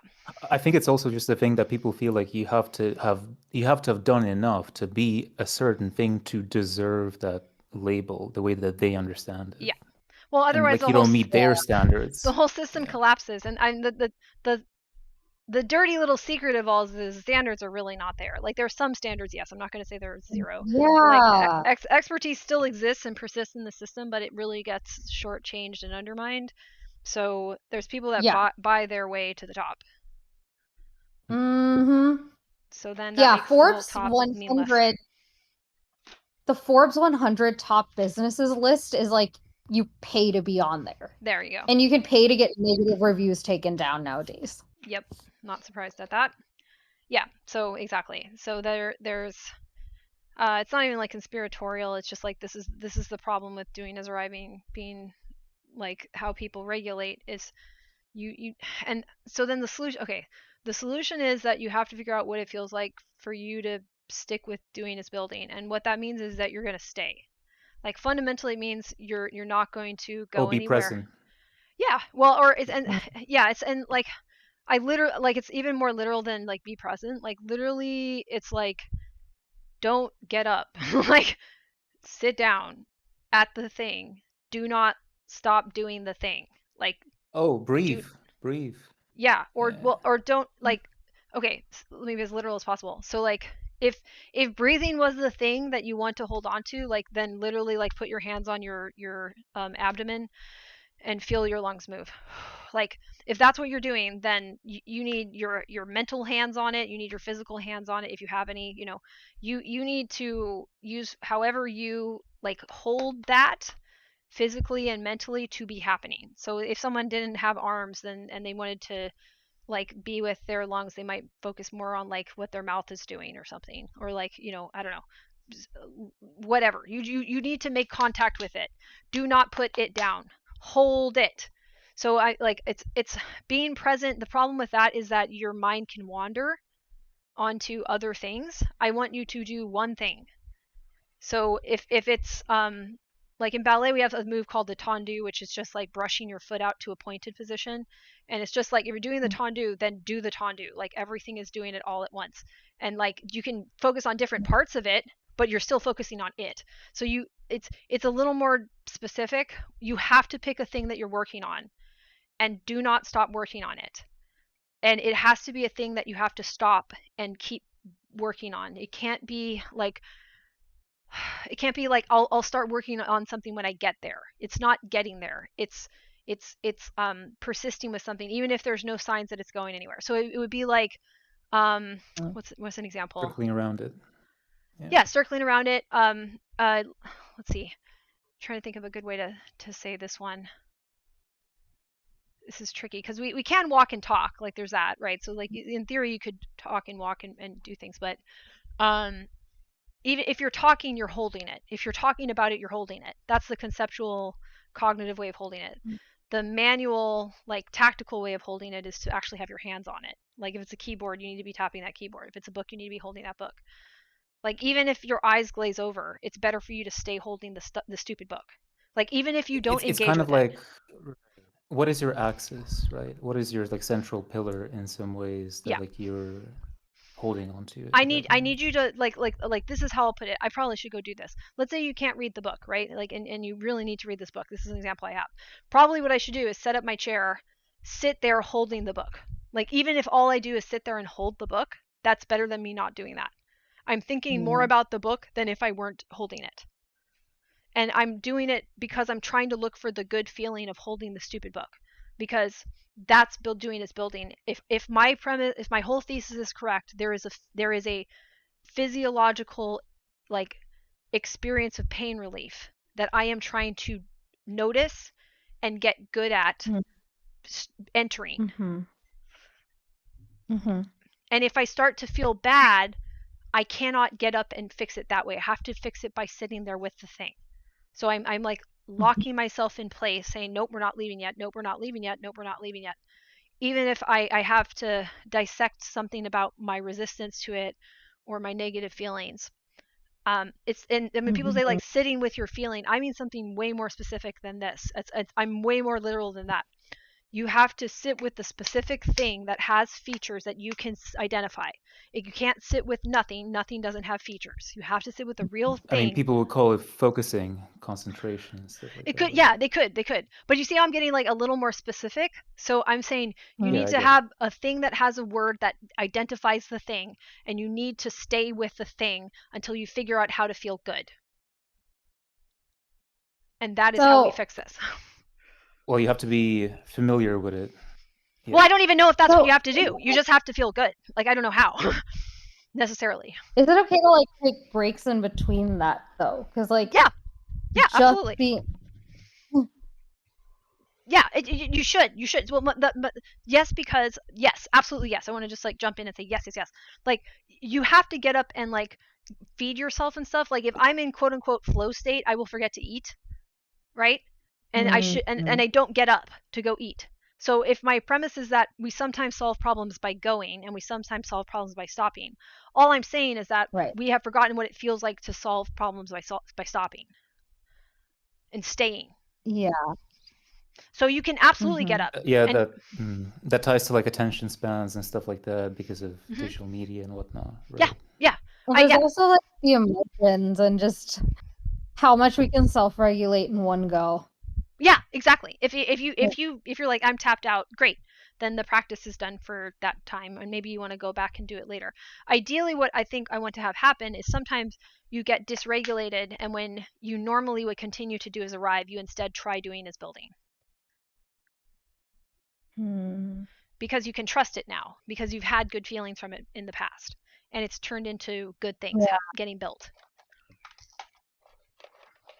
Because you want to do the thing that you're building in any case, like because you want to do it again because it feels good because you want to do it, right? It's all kind of connected. I find that sometimes when I'm a little bit dysregulated, that can work. And when I'm more dysregulated, like trying to build just gets me on this like rage spiral. Right. And at that point, it's better to like not build or arrive. and just like watch TV and I stuff. usually ask myself what I need in that moment, or what do I actually want to do in this next moment, and kind of like try to flow it that way, because it's almost like, let's say like you're climbing up a hill and you want to reach like this specific ridge, right? You could try to like jump 3 or 4 like smaller ridges up to it if you really like, if you're forcing yourself to get there, but then that's going to tire you out and maybe you won't get there, you'll be frustrated. So like maybe you're trying to do like a slower, more zigzaggy incline around like, what is the next smallest step that can get me there, maybe. Yeah. And it's really tough when like I have no idea how to get to the next step of building. Yes. And like to vet all these different paths that I could take. So the thing I would do, so this is what I would argue. So like next step. This is I'm even suspicious of the word step at this point. So you could probably build something from wherever you're at and take various different parts to do next. Like it just there's rarely just one next part that should happen. You usually have more options. And the other thing you can do is just think about if you can relabel it basically. So you can say like, okay, I don't know what to do next. Have I labeled all of it correctly? Is that why I don't know what to do next? So it's valuable to just sit and stare at it. And that if you don't feel ready to act yet, maybe you don't feel confident enough about what you understand so far. If you feel really confident about it, the next thing will probably seem a little more obvious. And then if you don't have energy for it right now, you're just literally physically tired. You can go to sleep or like do something that's, relaxing. But I would argue that like even when we watch TV, we're watching stories about doing as arriving more than doing as building.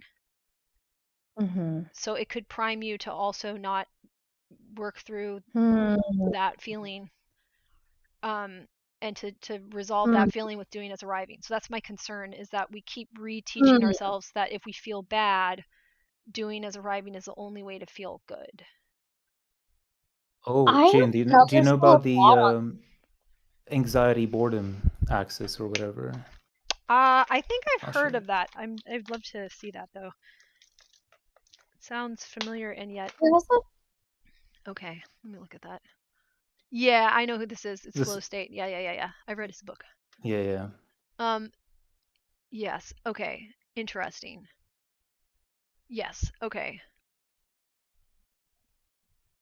Because anxiety, right? Low skill, but a perceived high challenge at something. So you're trying to sort of like get in that in-between state at any point. Like you have to know like what your ability is for the next part that you want to do and what the level of challenge is, and sort of like be on the move accordingly to that, to be in flow, right? To maintain that flow.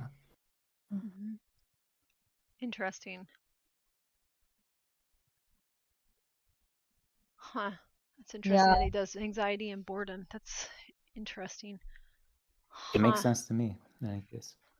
It kind of goes with the like, there's like safety zone, learning zone, panic zone or something. Well, yeah. There's another name for this too. I know what you're talking about. There's like there's like a frustration that kicks in when something is too complex in skill. That's where I'm at right now. Yeah. Okay, here's a question. This is gonna be illustrative for me. What do people think boredom is? Oh, and then Waxing said something interesting. Is there necessarily something next to do? There may not be. That's another thing. If we relabel everything, we may find that there isn't something next to do, or the next thing to do is with a different object. So that's right.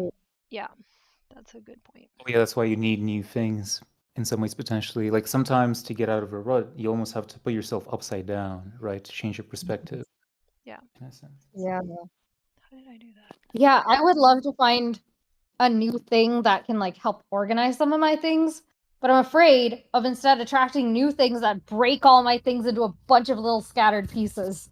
Yeah. That's almost kind of like the thing of trying to look for like the right thing, so to speak, right? Almost like if there was an idea that like there was like the one destiny, right? That a person, like one path that a person was going to walk down their life. Not In all one, cases. just any of the alternatives that would make it better rather than worse. Well, then you'd have a lot to choose from, right? You wouldn't know until you try them. I'd You be just have to, okay with yeah. any of, but What the fuck? But I'm also, just, Misty, you just have to like try a little bit, right? That's the thing. You don't have to invest a lot into it, just as long as you get that feeling that, yeah. I think I just broke my OBS. What did I just do? Oh no. Hold on, y'all. Oh, did I make it stop? How do I make that stop? I don't know. Have you perished? What's this?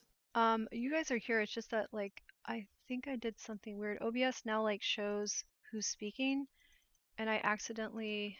Oh, I see what I did. Okay, I figured it out. Sorry. Is this the feds? No, it's not the feds. OBS they've got a new thing that integrates like your chat. Oh Lord, your chat with the Discord, and it is screwing up my layout. It's like auto moving my windows around it, and I'm like, oh shit, what did I just do? Okay, I think I fixed yeah, it. I feel like they changed some things recently. I'm annoyed that they got rid of the emoji reactions, like in the voice channel, and now it's all sound. Oh, that's Like, sad. I don't want to interrupt all the sound. Yeah, Oh. unless y'all can find it, and I'm just not able to find it anymore. But I would guess they've replaced I would know. it. I disabled I emoji reactions in Discord completely. Yeah, I don't see it. It looks like it's just sounds. Yeah, really, that sucks. Hey. Right? Accessibility. Yeah, I know, right? Oh, that's lame. We need to tell them that. I just said lame. That's not a good place to save that word. Okay, anyways. English. Okay. I have not perished though, so that's good. That is uncool and I don't like it. Yeah. Okay, let's see. What else? What time is it? Okay, it's 2:17. How are we doing on how's everyone's stamina? Let me just check on that real quick. I'm down to keep going. Okay. Because this is regulating, y'all. Okay, great. Then I'm gonna pop back to my question. I would love to hear what people in chat think too. So how do people define boredom, and do you feel that it is like on an anxiety continuum? Is it anxiety to boredom? I haven't felt boredom in a long time. Feels like. Yeah, I don't know if I feel bored. But I'm not sure. Like I almost want to check the definition. I've never really related to that word. I remember reading somewhere that they said that it's technically very important sometimes to feel bored as for the sake of regulation to get you to stop as well, maybe in some ways. So I have a question for you, Jane. Do you just like jump into your special interests when you have like blank space and you have like bandwidth for your brain to do something? Yes, I do. There you go. Yeah, I would believe you if you say you don't relate to boredom. I find that for me, one of the times when it happens a lot is when like I don't know what to do next. Like I do have the energy to do something, but I don't know what to do. And this often happens in the arriving paradigm when I'm waiting for instruction or information or support, and I'm just waiting around. And I don't want to get my brain into building something else in the meantime because I don't want to, have a monotropism issue when people or information show up. So that's like one example. Another is like when I'm trying to build and like there's an ingredient I'm missing and I'm trying to find it. Like let's say I need like I'm making a cake. I need butter and I'm going out into the world looking for butter. And instead I get like flour dumped on my head. And I have to keep dealing with like getting rid of this flour and putting it away. And I don't get to continue my search for butter until I deal with this flour that keeps coming my way. And then like I eventually find butter versus like if I was in a place where like I regularly could access people who might have butter and be like, "Hey, does anyone have butter?" Or like blog about how badly I need butter. Like I might not experience boredom as much. But it also sounded there like you were piling two challenges at the same time, right? Like you were trying to clear the flour and to get the butter at the same time, which would make it super challenging, right? Here's the thing. If I could get myself one little stick of butter, I wouldn't need to care about all the flour falling from the sky all around me. I could say, not my problem. So maybe spread your net, perhaps like in a broader area, maybe. Yeah, I'm trying. And I'm trying to do it in a way where my asks for butter don't get met with like, But I just so don't much think that's I don't think you need to concern yourself about that. Or rather, maybe like if you really need butter, it's a privilege to think about how others might take it. Like as far as you're concerned, you really need that butter. So you can make it as clear as, butter needed. I need this. Do you have it? And put it as to many places out there and then discern, right? So I agree with that. And at the same time, if we okay, is it a privilege to think about how like other people don't like to be murdered if we want their stuff? Like where do we draw that line? I just simply said in terms of butter, if you're starving for butter or any kind of need, it's your need first above anything else. Well, is it okay to like come into this Discord every single time and be like, yeah, well, we're not going to talk about what Jane prepared because Tara's feeling lonely and we're only going to talk about that the whole time? Well, you would ask and we would respond, and whether you'd get that butter or not would be up to us as well because we're co-building. Well, and we could say this, you getting butter. your need Right. for butter incidentally reminds me of something that I wanted to talk about, but from a different angle, right? So like we're trying to like superimpose, like kind of stack them and see if there's something emergent that's useful to me and you, even if our purposes are Right, mutual benefit. yeah Mutual benefit. yeah, the reason why may be very distinct, but that's part of like what we're doing when we meet up with each other and we actually are really looking at each other. And that's like the boredom thing. I wonder if boredom is what we're calling doing is building, unfortunately. So like because like Waxy put into like a philosophical term as like your let me grab his thing he said. Oh, where did you put it? Where'd you put it? Where'd you put it? Yeah, in this context, board equals lack of specific telos. If I'm saying that wrong, by the way, I read things before I actually get to say them out loud, but I know what you mean. So then, like, philosophically, that's Aristotle, right? And then, like, you're thinking about like a goal or an end purpose for something, or like the final destination of some thing that has some cosmic purpose that is expressed when it reaches the final destination. Like, well, that's all goal focused Enlightenment. metaphor. Yeah, you're gonna be enlightenment is being transcendent. So you've gone to the tip top of the line. In that case, the problem is that we are making a process that has different feelings to it just bad. Like boredom is bad. I was looking to see if anyone's commented on it from the world of neuroscience. I want to look up the neuroscientists of boredom. And yesterday there was a little tweet from Neuroscience News that says, boredom is good for you. Why embracing it calms the brain. Boredom, typically seen as a negative emotional state, may actually play a beneficial role in mental health and brain function. When boredom sets in, the brain's attention and executive networks decrease activity, while the default mode network, which supports introspection, becomes more active.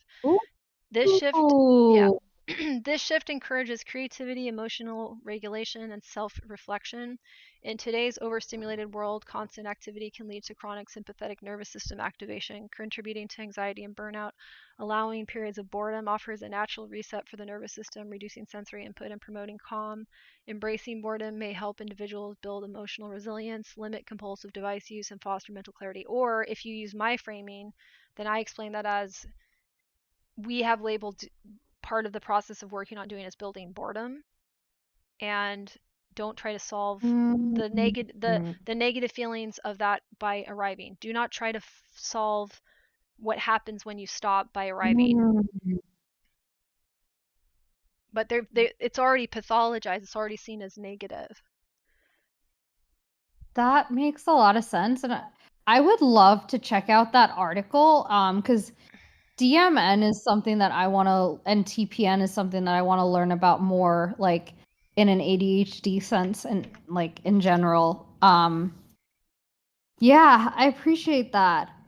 Because yeah, I guess I like get afraid of that like introspective mode kicking in and like becoming all consuming, because I know like I have to arrive somewhere tomorrow.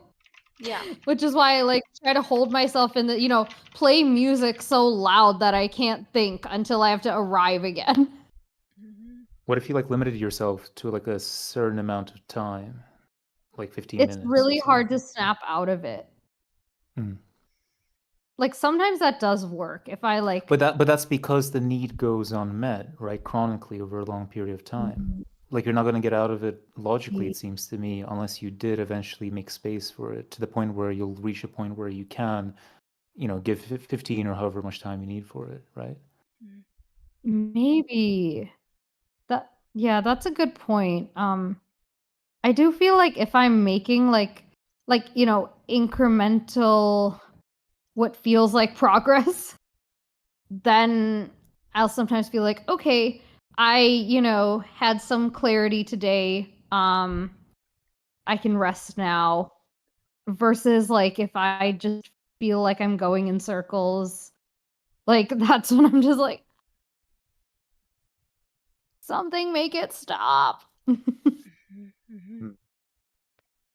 Well, I'm looking into some of the neuroscience, and there's like an inverse relationship that they're seeing between impulsivity and high impulsive individuals release more cortisol when bored, indicating a stronger stress response. Impulsivity and boredom are linked, with boredom acting as a psychological stressor. The study suggests that managing stress could reduce unhealthy impulsive behaviors. So this is interesting. The impulsive behavior, like for me, What I'm like, reduces unhealthy impulsive uh, behaviors? managing stress. Okay.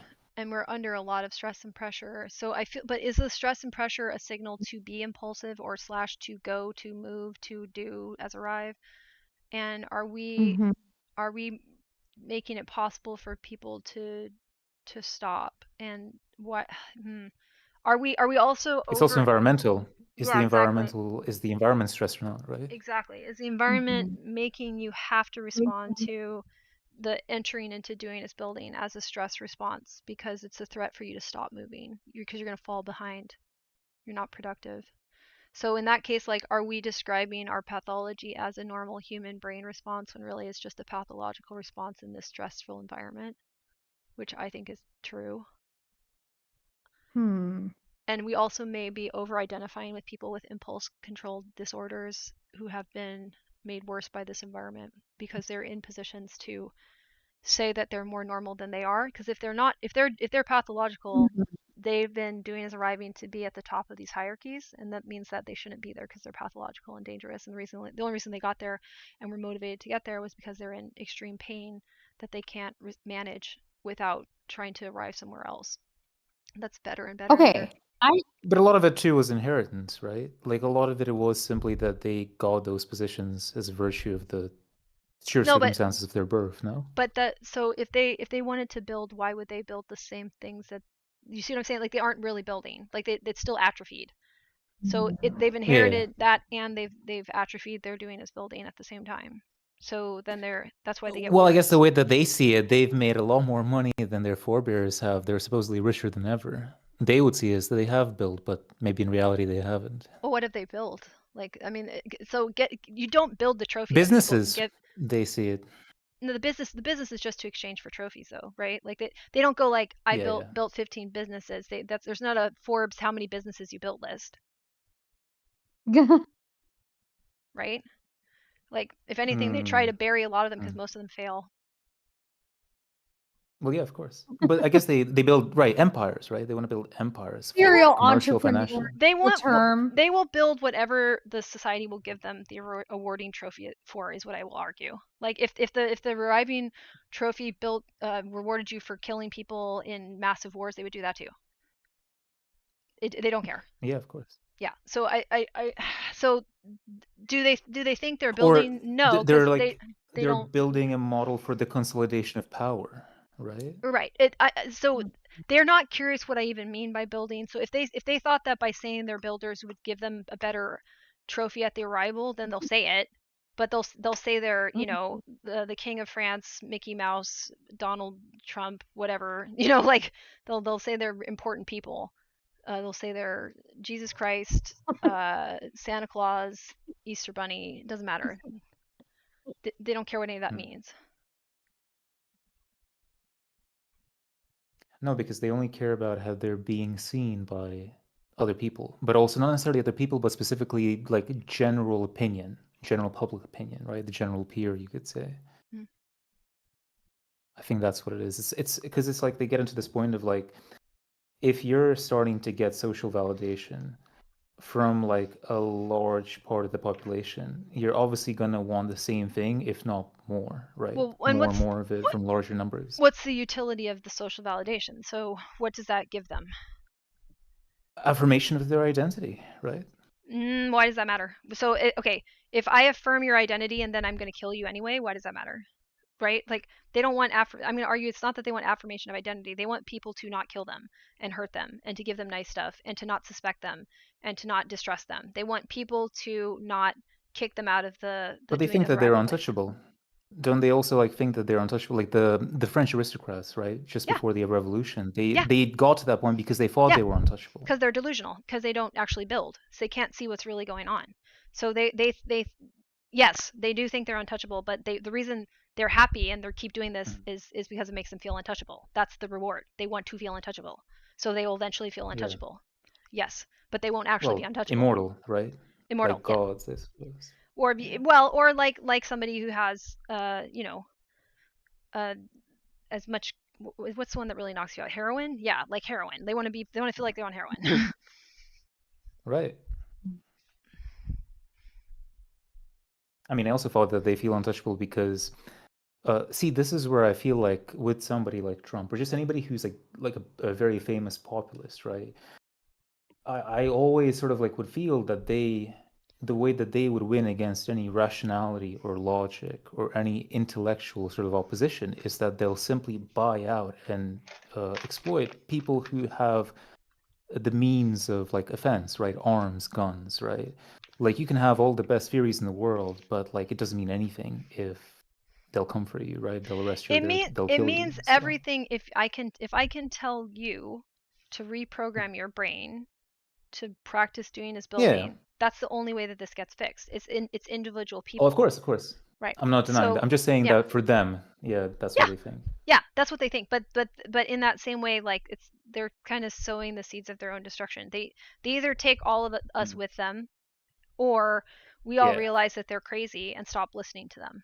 Like and start listening to each other who are not, and start discerning who's crazy and who's not. And by crazy I mean like doing is arriving pathologically, like hijacking this person's ability to be pro-social or curious or honest, sincere about the features in the world. They lie about what features are in the world to try to manipulate where people are.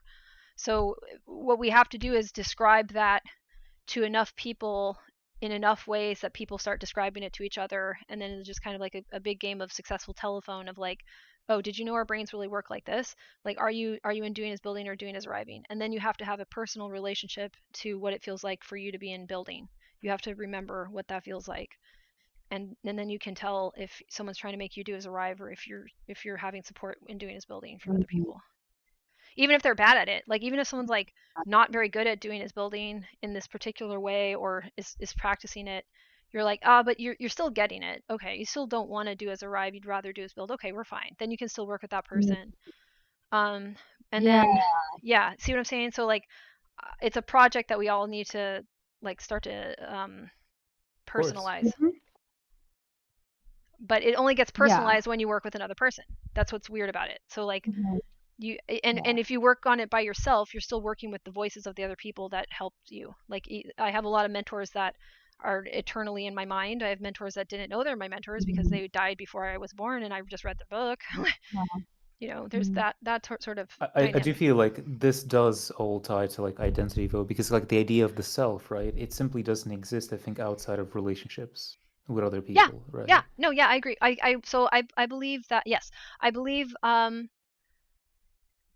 okay, let's think of it this way. So there's being conscious of yourself because other people are giving you feedback about what they think, but also there's being conscious of yourself because you're giving feedback on what the feedback is.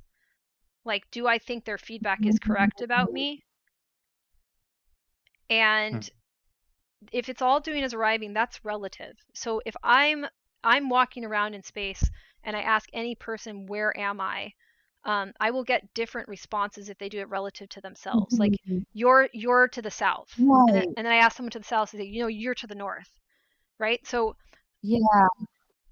So then what's more useful is I can say like, okay, so the person who's north of me, I can say like, what do I look like? And they'll be like, well, you have green eyes and blah, blah. And they ask the person from the south, what do I look like? They're like, well, you have the really big butt. And like, you know what I'm saying? So they're seeing a different side of me. And then I have to be able to look Yeah. at myself or ask more people for feedback or learn how to interpret myself. So if you're talking about self-identity as like, what features do I actually have? I'm asking Mhm. different questions of the people that are observing me. It's not that I don't need to ask for them to observe me. I do. And ideally Yeah. they ask me to observe them in return, and we see if we're both good observers in that way. But Well, what we we're all not. have blind spots. Yeah, we do. I mean, we always will. That's just like, but the blind spots are interesting. So if we got really meta, even if somebody has a blind spot, Mhm. we can be like, well, you do have a blind spot, but that makes sense because of this other stuff about you. Ah, yeah, that's interesting. Hmm. Huh. Should those blind spots continue? Can we change the environment so those blind spots are less common, or is that blind spot that big of Mhm. a deal? Did it give me some other power instead that I wouldn't have if I couldn't do that? So you start to get really curious about what you are equipped to do, what sort of Yeah. tasks you. So if your identity is based on the tasks you are equipped to actually do, I'm cool with that. But we usually mean Mhm. more like, are you with us or are you with them? Are you more similar to me or to them? And Mhm. that's going to be a proximity thing. Right. And then we're back to like a global configurational view of your identity, I which mean, can this change. is where, yeah, this is Mhm. where I really would recommend that book, You and Your Profile, right? Because it argues that like that sort of thinking, it's sort of like a holdover from before. This idea of the method of creating identity by quote unquote sincerity, according to Nicholas Luhmann. And it's like, it's kind of like the roles that you're born into, the nationality, like your family's all minors, so you're like a minor, and therefore you interact with these types of people and not these types. So ideas of shame and honor kind of come into that or whatever. Hmm. That's what it sounds to me, like what you're describing. Yeah, it can definitely be that. And I think that, okay, so if I was born into a family of minors, right? I will always exist Mm. relative to that. Like that's now part of how I came to exist, and that's just how I'm going to um, compare things. I'm going to compare things to mining if I was around mining. That doesn't mean I'm going to be a miner unless someone forces me to or I want to, Right, right. right? That's what they But say in the book, but then again, it's not as much as it used to be. Like before the Industrial Revolution, before you could sort of like take other directions for your life than the Mhm. family sort of lineage or business. yeah, but Like, yeah, that is that one role. that Yeah. doesn't work because we have so much human variability that what we should do is see like what are you most attracted to and suited for based on like what you will stay with. I'd rather people do the thing that they're willing to stay with as opposed to the thing that would be easiest for them to do. Like technically, like if we all Mhm. start with the same, let's say we all start with at the same time and we all have different features, I wouldn't necessarily want the person with the best features to be the only one allowed to do it. Like at the starting point. Right. Yeah. I'd rather the person that isn't going to leave it, the person that cares the most about it, continues to do it. So now we could have a society Right. where we make these decisions based on care.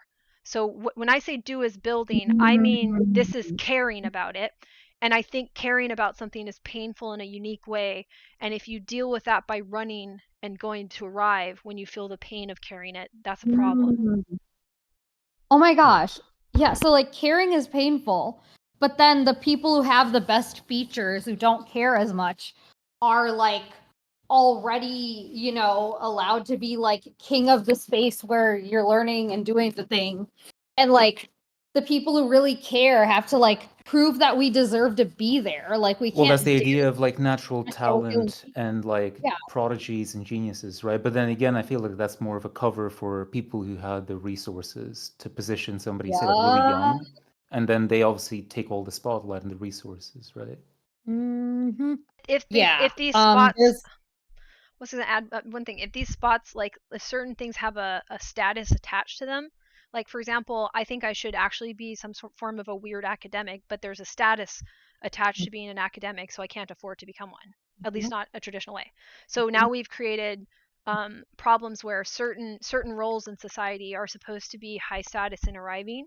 So then people that care the most about it can't get to them because they weren't born with the right amount of resources around them from their parents or whatever. Or and again, if the problem there is then you have to become this like pathological liar in order to yeah. keep up with those people that lie, like, you know, are not really interested, that are lying about how interested they are. They're really interested in the title, which yeah. Yep. Or, I mean, they could be, but they just simply were born in circumstances where they don't have to worry about, let's say, like the financial hurdles to get there. Like that is also a possibility. Sometimes it's just the luck of the draw in some ways as to what family you're born into, right? Yeah. And I would say, and you Like, know, okay. Yeah, I was just gonna say like once in a while, but like the majority, I feel like, of the people in high status positions don't seem to care. yeah. Well, yeah, I mean, opportunities. They simply got an opportunity to like do a thing because it was easy, right? And sometimes even like talent can work like that, which is like almost kind of like an internal resource that is a privilege that one has over somebody else, maybe. Waxing mentioned like not just resources but power in general. So I think power in general is becoming synonymous with what we call wealth. Um, and Mm. and so because I think it all collapses dimensionality. So like if we did as build, we would expand dimensionality. It would be like two becomes a third, becomes another, becomes another. Um, they are trying to do three becomes two on one, becomes one versus nothing, one versus zero. So zero sum game, whatever. Yeah. I'm saying that like they need one source of power, and they're trying to make it wealth because violence isn't as successful as wealth at maintaining power. Because if I had to do my body versus your body, right? I have to be one really gigantic, you know, beast of a human to make that work for very long. However, if the money buys more bodies to fight you on my behalf, then it's money. And we've used God too, which is still like offering a reward in heaven. So it's offering like something even better than money. And since I think probably because we're going away from religion, you're probably, that's probably why wealth is, I think wealth is beating God. Well,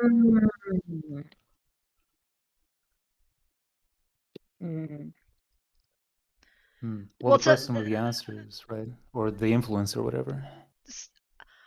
so I guess waxing, this is where I think my argument pivots a little from yours in a paradigm sense. Like my paradigm is a little altered. So they manipulate your wants and desires. So I'm arguing that they're teaching us that when we're in pain and we have to solve a problem, the only way we get to try to solve it is by doing as arriving, that these are physiologically distinct modes in the brain for how to solve and feel like you're solving basic problems of existing as a like metabolically active carbon-based life form.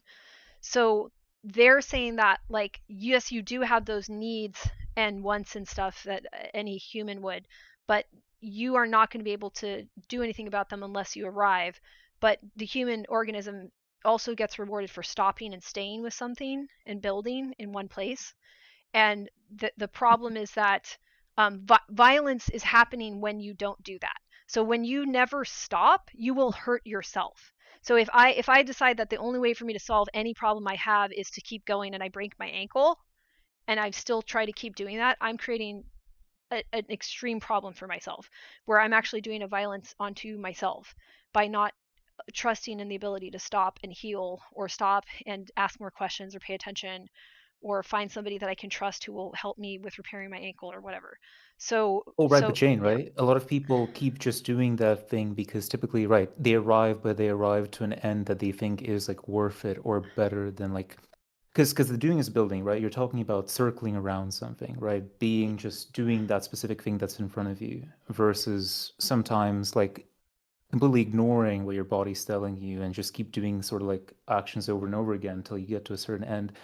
And like that sort of like, isn't that kind of why religions, for example, justified, like, even genocides and stuff like that, because it's like, oh, the current world, the current life is inherently sinful, but we're all working towards an afterlife later on that if you do these things, you'll get to. So it doesn't matter that you're like hurting in the moment or whatever. Like all that pain is like, it's whatever. I've also heard that too. Yeah. Well, and then I was saying, I said this in the chat too, is that like if they're manipulating our wants and desires, I think they're just manipulating how we respond to our wants and desires. So I think, and they're manipulating it by, they also respond to their wants and desires in the same way. And I don't think they do arrive at a place where they build very often. Occasionally they might actually like realize that, oh, they're safe enough to just build, but the stuff that they build is not very, you know, helpful. Like they're not really skilled at it by the time they get all the way there because they've spent an entire lifetime not allowing their brain to build. And maybe that's why the idea of the Buddha was so successful, or like Saint Francis is so successful. They were supposed to be born into a whole bunch of money and then reached enlightenment and don't care about money. Interesting, right? Like maybe we like that idea for that reason, but in general, what I'll say is that like I think we've conditioned ourselves to not trust the good feeling of building, and if you don't do that, it's really hard to like get other people to feel good building with you. Like you have to kind of reassure them that this is a safe process, and then you need to have like mentors, and it's a very different society that we're describing.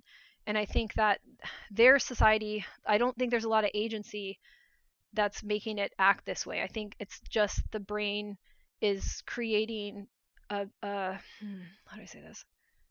It's creating a pattern that is uh, collapses dimensions, and therefore it collapses dimensions. Like it's kind of like a tautology. Like it's so predictable. Like the reason why they have power is because they've made power about destroying other people. So whoever's left has the most power. Whoever could destroy the most people has the most power. And that's really weird. Like that's a weird definition of power. It doesn't mean that they actually understand what's going on in the world. It means that they can take agents that could understand what's going on in the world and destroy them, so that it doesn't matter what's going on in the world, which is ultimately, I think, what's happening. I think a lot of it, but they also do like things like artificial scarcity, right? They build that up and then get lots and lots Mhm. of people to sort of like buy into a system, be dependent on it. And that Yeah. way they also Well, have like a lot of power as a result. artificial scarcity is the only way they can feel like they've arrived. They have to do that. That's the only, if you were not less than them, how could they feel they've gotten more? That's impossible. Like they have to have that. So I mean, their dream world is as much artificial scarcity as possible, and them being the furthest from it. Yeah, Yeah. but I always saw that just like it was driven by their desire to have as much as possible. Not even they don't even care about other people. They simply just want to maximize the amount of things that they hoard and that they can have, right? Well, they and that it's not the see, that's what I'm saying. It's not the amount of things that they're hoarding. It's I really don't think, I think they just want to arrive at more and at more and at more and at more. And the more is a place. It's not really like they don't stay with their objects. They don't Right. care. Like, it's a Yeah, I reminder. agree. Maybe Yeah, there's yeah. some aspect of like wanting to look at those things and think like, oh yes, I've arrived, but I need to arrive yet further. So I do think that Mhm. how do I put this? That's Oh, second. That's it's kind of like secondary. yeah, they've only ever created this one arrival point, which is get a lot of money, but they've never, even within doing is arriving, they've not created something like more longer term with a greater challenge that would like save them. So they just keep trying to fulfill the same system that they've set up for themselves, Well, right? they gonna get the trophy that says that they've won the most trophies. Then they won the most trophies that said they won the most trophies, and then they won the most trophies that say that they won the most trophies that they won the most trophies. So Jane, like going back to that graph, right, with the anxiety, boredom, flow channel thing, right? Like, so it seems like the trophies is tied to the idea of like challenge, right? Like we want, like people want to be seen that they have overcome like challenges, right? Because apparently it's a marker of character or whatever, right, to a lot of people. So then, like, is there like a positive use case? Because like I also feel like a need for a challenge sometimes for the sake of like I guess to be stimulated, right? Hmm. Well, challenges aren't bad. Okay, let me give you. I'll give you two scenarios. Um, Sure, sure. let's say you were going to get a trophy that said, what's something you really like? Like, what's something that you'd be really proud if you could get a trophy that acknowledged you did a good job at it? I can't even think of a single thing.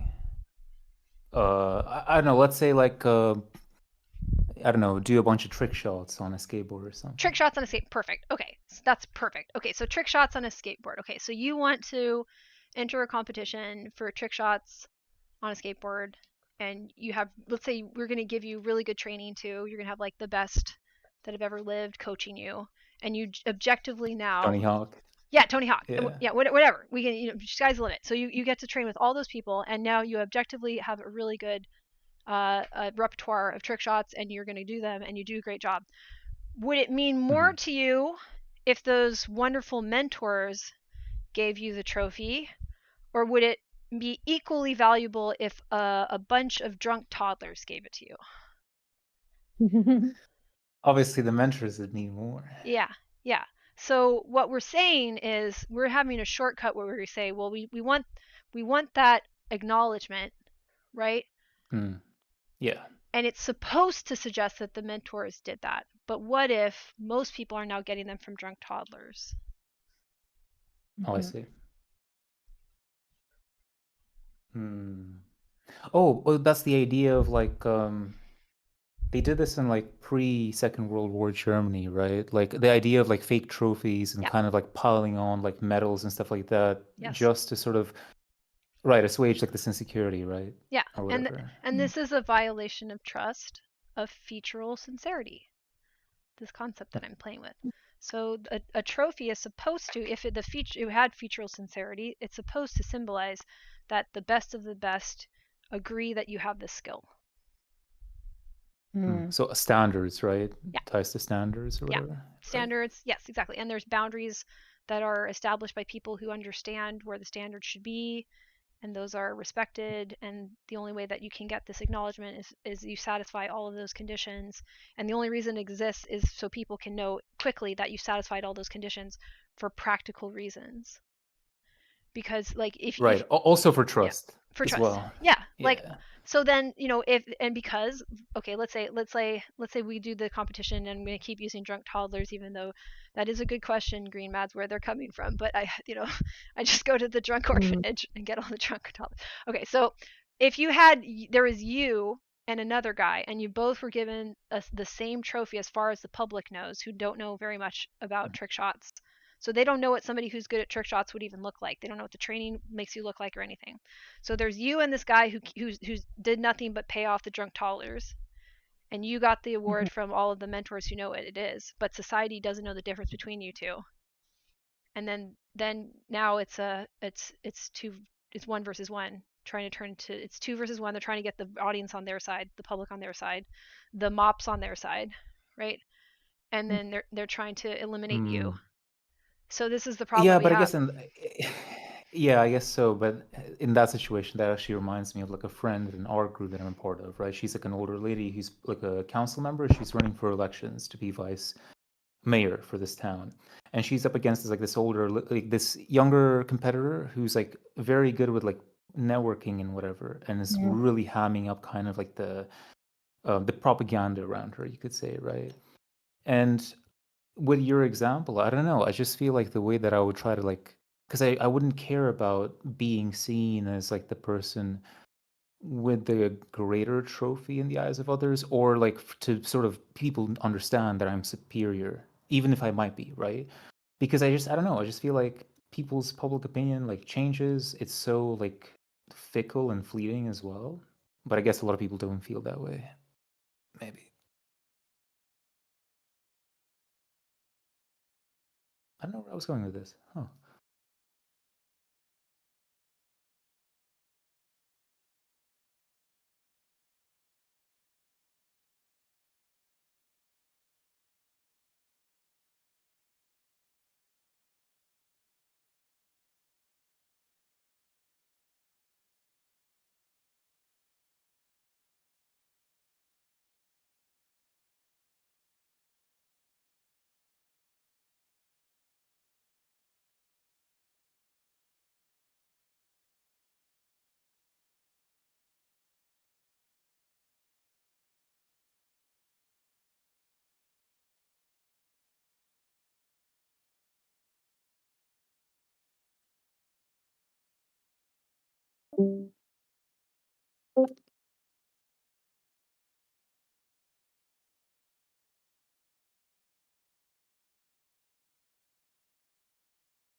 my gosh, I was on. I'm sorry, I flipped up my thing. I totally messed it up. Whoops, my bad. So Oh, I was very confused. I was no, that like, was what is me. happening? That was me. I just accidentally Mhm. flipped that up. I don't know. Okay, I have this thing. If I push up the mic, it'll turn me into mute. Okay. So what I was saying is like I agree, but I think the emphasis is really important there. So I wanted to add on to that. So the fear and pain and punishment has happened to people in the past, and it's happened in situations that no longer exist, by the way, but they may not know that. So they're trying to stop people from getting hurt the way that they got hurt. So they're like, you have to keep going, you have to keep going, you have to keep going. Are you sure that you're not going to fall behind? Mhm. And they're getting in the way of us discovering how to do as build. So because Mhm. of the way people have been punished in their own experiences, they also try to save people from that punishment, and they think they're doing the right thing. So and what I've learned as like somebody who's more of an outsider is that actually what happens if you stop is like people just they keep running. Like they actually end up not trying to tackle you all the time Mhm. because they just leave eventually. The stampede actually just passes by Ah. and it's quiet again and you're like, "Okay, all Mhm. now that's depressing too if humanity is a bunch of lemmings running off of a cliff, right? Like at some point I have to run next to the stampede and be like, "Some of you stop. Oh my god." Like and then more of us can run up occasionally we have energy and go, "Some of you stop." And like, get more I mean, people. that's such a human trope. There's been warnings, right, across all of Yes. time by different people, Yes. for things not to be done. That Yeah. has to be true or else my model is garbage. Like that has to be true. The one thing that I'm saying that's new and helpful is that it really is as simple as stop. It really is as simple as stop. And then when you stop, you're going to have some negative feelings that you do want to respond to by going again. People will be feeling as if they'll be dying. Yeah. Well, yeah, and if you tell people you feel bad, they'll be like, "Have you tried distracting yourself? Have you tried going again? Have you tried earning more money? Have you tried this? Yeah. Have you?" Yeah, yeah. And I'm like, Mhm. well, Oh, maybe right. maybe When somebody needs people to are. feel bad. Mhm. Oh, so this is like the thing, Jane, right? Like in history, there's this common like pattern of like there would be a big war, right? And a country sort of like national pride or like identity collapses, right? And people are kind of like they are forced to stop, right? Literally because lots of people died, right? Mhm. And then that's exactly when they kind of are in that state where they're kind of like panicking and very frantic. And you'd think hopefully that's when people would kind of like slowly relax and be able to, and maybe there are some cases where they have been able to rebuild and kind of just be a bit more chill after that. But I think most cases in history, that's when kind of like, a dictator or a despot sets in. Like Mhm. that's always how it's happened. It's somebody takes advantage of the panic and like the frustration. Oh, because I think Mhm. you said earlier that you don't place much stock in like Jung and his stuff, right? Which is fine, that's fair. But I do feel like there is some merit to the idea of like stuff being unaddressed and then it goes in the shadow. And because you don't keep addressing stuff, it becomes you can't control it. Like it just goes out and then it reacts in crazy ways. No? Is it possible that the shadow is the building stuff though? That's sort of what I'm arguing. Like when okay, when Oh, you psychoanalysis. think it's the shadow is the building stuff? Huh. Yes, I do. That's cool. Yeah. So I that's I think that they've observed the same thing that I'm trying to observe, but I think that I've got a better understanding of what the root is. So their root I think is overcomplicated and not accurate because of that. Like they've lost the accuracy. Well, maybe I'll say that differently. I think they tried to think in a complex way with doing as arriving thinking, which is not what works. You have to do as build in order to have complexity sustained because doing as arriving Mhm. collapses dimensionality is my argument. So they're Mhm. they're Mm, trying to they're trying to arrive at simplicity. And right. I'm saying no, it's more fundamental than that. The reason you try to arrive is because there's a motivational drive, and the reason you try to build is there's a motivational drive. And it can then get romanticized in ways that start to confuse this into like what I think psychoanalytics did with it. But they did that because they couldn't analyze the fact that they were all misogynist, for example. So they always collapsed men and women into a dichotomy of inferiority and superiority. Therefore, they really couldn't get it. So they used a lot of metaphors around that collapse into inferiority and superiority. And even further than that, they also were the generators of the triune brain theory, which bought off of like some philosophical stuff like Plato and talking about like the charioteer except they said that there was like a limbic system, which was emotional, neocortex, which was rational, and your brainstem, which was supposed to be primitive, which unfortunately also mirrored what they believed about men, women, non-white people. So I think that like one of the reasons I push back against the psychoanalytics is I think they were doing as arriving about maleness, whiteness, a couple other things. Right. Yeah. Interesting. Yeah, because like, when I was reading that stuff, like on that side, some of that stuff did register, and that's the stuff that I would obviously like denounce, or I would think like this person obviously isn't. But Right. at the same time, like, I'll have to look into this because Yeah. then, like, say, like for example, you said like the differences, say, like in the different sides of the brain, right, between rationality and kind of like there is like, right, there is a difference, right, between the left and right side of the brain, and then there's like a part that does the more calculus-based stuff, and the other side's like the more I'm looking into emotion, like that. imagination-driven thing. I'm looking into that. I don't know if I would agree with the categorization. So my concern is that we've already imposed something on it. Um, Hmm. and I will be looking into that when I'm working on my paper because the split brain thing is Sure. a little bit funky. So I'm suggesting like maybe we categorize that. We jumped the gun and categorized it in terms of I mean, like I personally only care about the data. What's accurate to the data, yeah, that's what I care about. It doesn't matter what the labels are. yeah, exactly. Insofar as they don't obviously push a certain, yeah. Right. I will what I will say is there seems to be some split of sensory processing across left and right hemisphere. So the sense data and how you use it seems to be a little different. So visual, auditory, tactile, Hmm. motor neurons for kinesthetic senses, those seem to be regionally adapted, but also you can still have people with the area that normally does it knocked out and they perform normally on tests. So it's also Mhm. there's degenerative fail safes in the brain as well. So it's more complicated where it's not like that one region on the left hemisphere does it. You can blow that out and something can work on the right hemisphere that makes you still be able to do the behavior.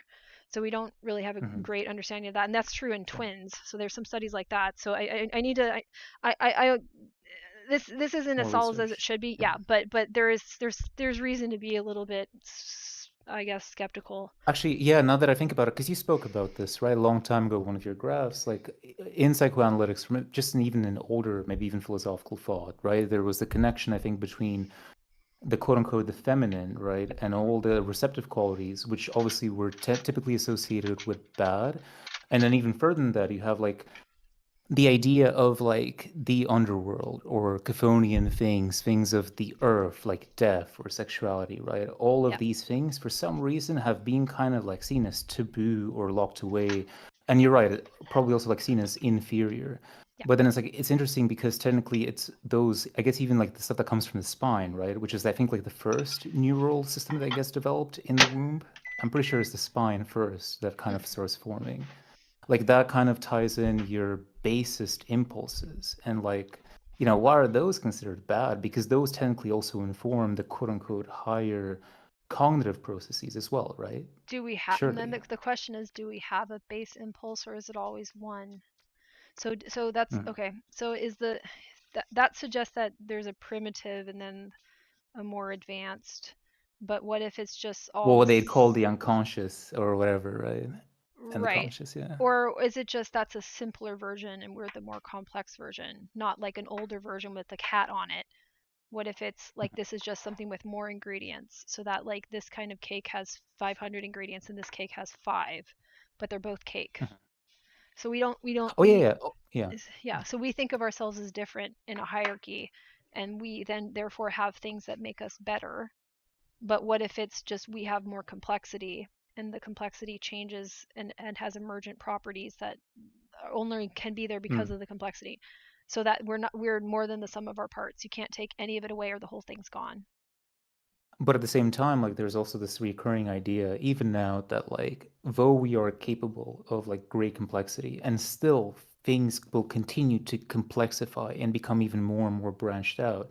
Yeah. Like a lot of people still look for like a, like when they talk about like having like, you know, being happy, right? Like Yeah. people look for like, when they try to answer like what do I want to do, people still tend to arrive to like a few very simple things, and that seemingly like gives them that baseline of like ease and comfort and peace and security and happiness. And could that just maybe be like, is it just simply like meeting those basest primal needs? Because if you don't have them met, even if there's only 5 of them out of Well, like that 5,000. suggests that you have Mhm. needs that are still recognizably in common with creatures that you would consider to be more basic or more primitive. So what I'm Well, saying, yeah, okay, like sleep or eating, right? right, but our dreams are really weird. Our we have so many weird digestive issues, right? Like we refuse eating food that technically we could eat. We do all kinds of behaviors that other animals don't do. So what I would argue is that what's more important is this thing that we can't quite codify, which is the relationship between.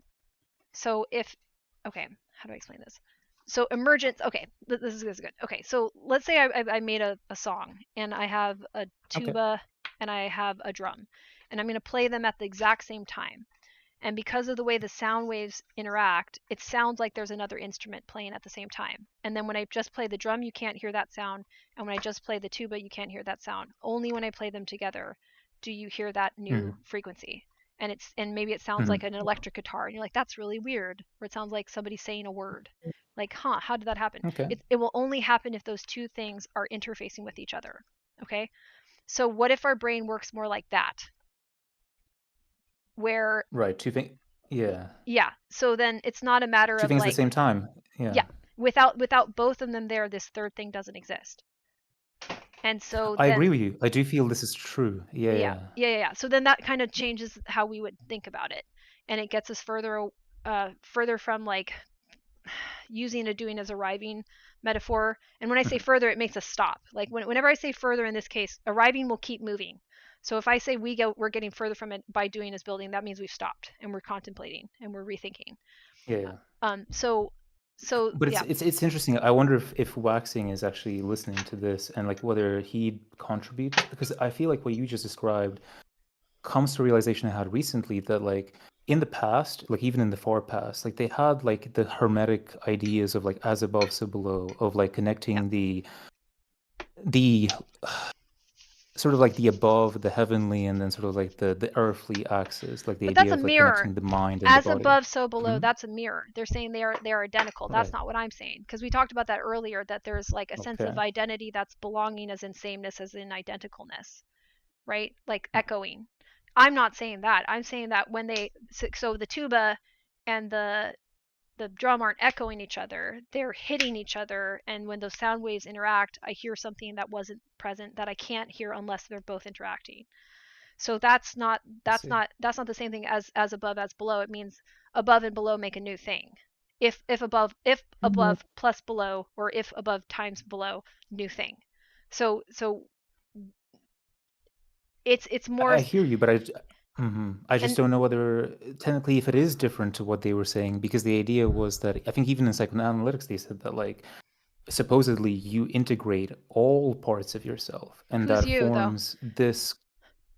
So see, there's a problem. I suppose the integrated whole would be the you, but you're right. Yeah, see the problem there. So this they have to invent a third party, right? To do that. So I heard somebody say that like, oh, there's like the unconscious and the conscious, and now you need the spiritual consciousness to fuse them together. I'm like, who the hell is that? Like, where did this guy come from? So are you your if you are okay? So I don't like the Right. conscious unconscious split too, by the way. Just Okay. I think that's an illusion.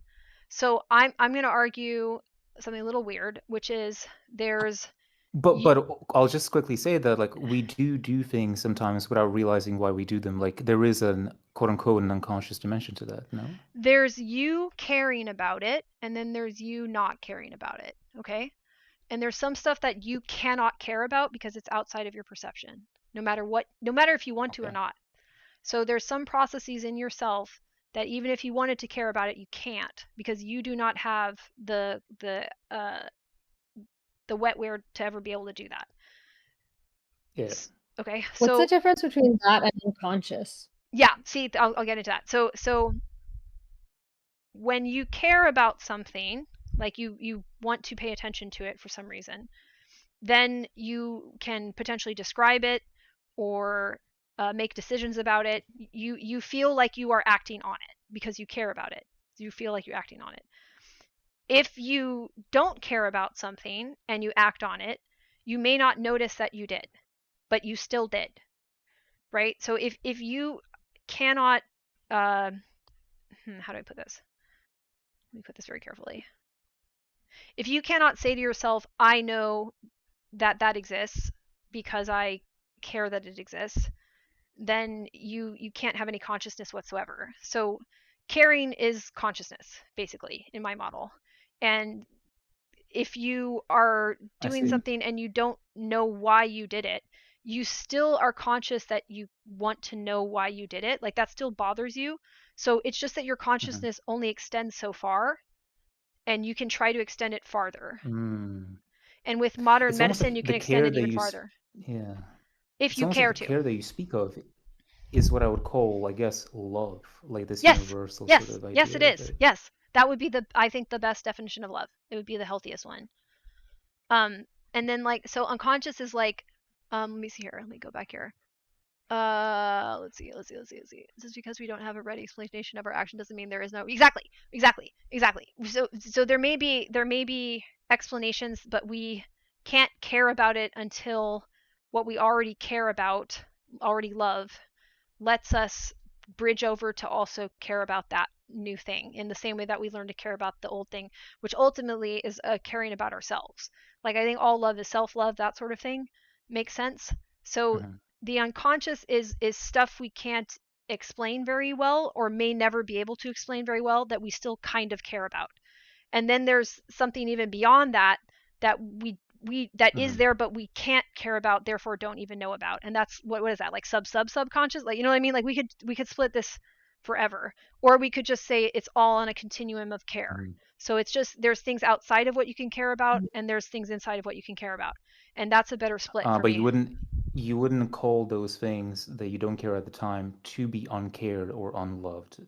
You No, sort of somebody see it might care as about you them. just simply, The universe might even care about them. We don't know. Like it's just true, that it's outside true. of what you can care about right now, and maybe forever, But maybe. but Yeah. but what if it's like, what if I was like 12 and I really cared about, right, I don't know, being on a skateboard, right? And Yeah. then I didn't do it anymore. I didn't care about it for whatever reasons. Or maybe I did, but I just couldn't get to it, right? Lots of barriers, whatever. So then like you say that, well, how is it then loved? Because it's a personal thing. Like does it still exist? That part of me? What if I never skate Yeah. again my whole life? Well, you'd still love it because you stayed with it long enough that you're probably permanently going to stay with it inside of your brain, even as your body moves away from it in time and space and I see. capacity. So if you loved it, if you love something ever, you still love at least the thing that was there, even if it turns into a monster. You know what I mean? Like I see. that's what's so hard. So we care about what we think is there. What we think is there may not be what's actually there, but we still cared about what we thought was there. And so like Mhm. we're I think we would do a lot better if we saw it that way. That like there's Mhm. ways that we express care, and there's many ways we can do that. And you can also say there's like many ways of showing that you love something. There's many ways to love something. And the way that you interact with it, stay with it, is how love exists or care exists. You actually have to interact with it, right? So Right, because that reminds me of, like, we said this in a different meeting. Like, I heard this thing long time ago that was, I felt resonated like strongly. It's like loving something is paying attention to it. And so attention is like you're having a dialogue, right? And thus you're in connection with it, yeah, right. a relationship. Yeah. So even if we have a theoretical relationship, so the unconscious is this, and therefore it must. This is a for me that's like a impossibility. Like that's like a tautology kind of like if I'm conscious about the unconscious, then it's not unconscious. Like that doesn't make sense. So if I even if it's theoretical or abstract, like if I abstractly care about the things that I can't care about, I'm doing my best to still like have a placeholder that I could maybe care about more things. And that's fine. That's expansive and that works for me. Like that seems like doing is building for me. But if I try to say well, the unconscious and the conscious try to destroy each other. Well, that's a doing as arriving relationship. Now I'm screwed again. And that's what I heard the person who I otherwise respect saying, like, oh, there's a spiritual consciousness because the unconscious destroys the conscious and the conscious destroys the unconscious. I'm like, well, that just sounds like doing as arriving. That doesn't make any sense. That's really strange, because in the literature that I've read, it never was a case that in very specific cases, that there would be an adversarial relationship between these supposed two. Well, points. it's that's really odd. Yeah, I've heard it. This was one psychiatrist, so she's more Jungian, so whatever. But that there needed to be a synthesis of them, that a third thing had to synthesize them. But that pretends that they're mirror images of each other, which I disagree with. I don't think they're mirror images. I don't think stopping is a mirror image of going. Going in the opposite direction is the mirror image of going. It's still going. The opposite of going is still going, but in the opposite direction, because that's what opposite means. So what we actually want is to pay attention to, there's two ways. This is what I'm saying. There's two ways for a human being to solve a problem because of physics. And we have pain to help us to understand that. And I'm suggesting we have two ways to notice that we're responding to the problem, whether we stop or go, and that they have to be a little bit different or we would be very confused. Like, they can't be the same signal or we would be screwed. Like, there's no way we would have evolved to this point, all of these species, if there wasn't a difference between those signals and we couldn't tell them apart. I'm gonna have to think on this. I just, like, it's hard for me right now to wrap my head around it. It's a weird thing. It's a weird paradigm shift, but it then allows you to say that, like, well, most of our paradigms are still secretly doing as arriving, pretending to be speaking for doing as building. And why would that happen? Because they needed to get a trophy. Because, oh boy, Freud is in the history books. Jung is in the history books. Right. There's statues of these guys. I mean, yeah, but then they're also kind of, like, rejected by the entire psychological community. Well, that's what it is. That's what it is to be, because they need to then say who they are with. And I reject the ideas, not the person. I think that's what we need to understand. Right. So I'm going to reject the model that the person is using, not the person. The person could change their model, and then I can work with them. Yeah, of course. I'm still trying to figure out, like, this. So you said, like, the opposite of going is not, the mirror of going is not stopping. And then I'm also almost kind of, like, literally imagining, like, a person walking towards, like, a mirror, right? Like, they're, in the mirror's perspective, they're also getting closer. Maybe this isn't a good analogy, because, like, then they would just kind of, like, the person would hit themselves in the mirror, right? Would it make them stop? I guess not. I'm getting confused, maybe. Well, think of it this way. So we like to think in opposites, right? So if you said, like, okay, what's the opposite of going? You're like, would it be going in the other direction slower? Maybe, if it's exactly, if that person goes at a speed this direction and this person would have to actually go at a negative of that, which is physically impossible. Wait, Jane, hold on a second. If I were to think the opposite of going, though, like, if I'm gonna go to, like, well, if I'm gonna go anywhere, right, from a point to another, the opposite of that would be not doing that. So if I'm not going from a point to another, would I not be stopping then? So the problem is, if you wanted to be the opposite in that way, and you wanted to position yourself as the opposite, then you still exist only relative to that other point. So if that other point does something that you're not doing the opposite of, now you're no longer its perfect opposite. So so basically, like, the only way for something to be a perfect opposite is for it to do the same thing but in another direction, not to not do a thing. Yeah. Gotcha. So that's why women are seen as the opposite of men. We're not seen as emotional. We're seen as emotion decreases logic, so therefore we're the decrease of logic.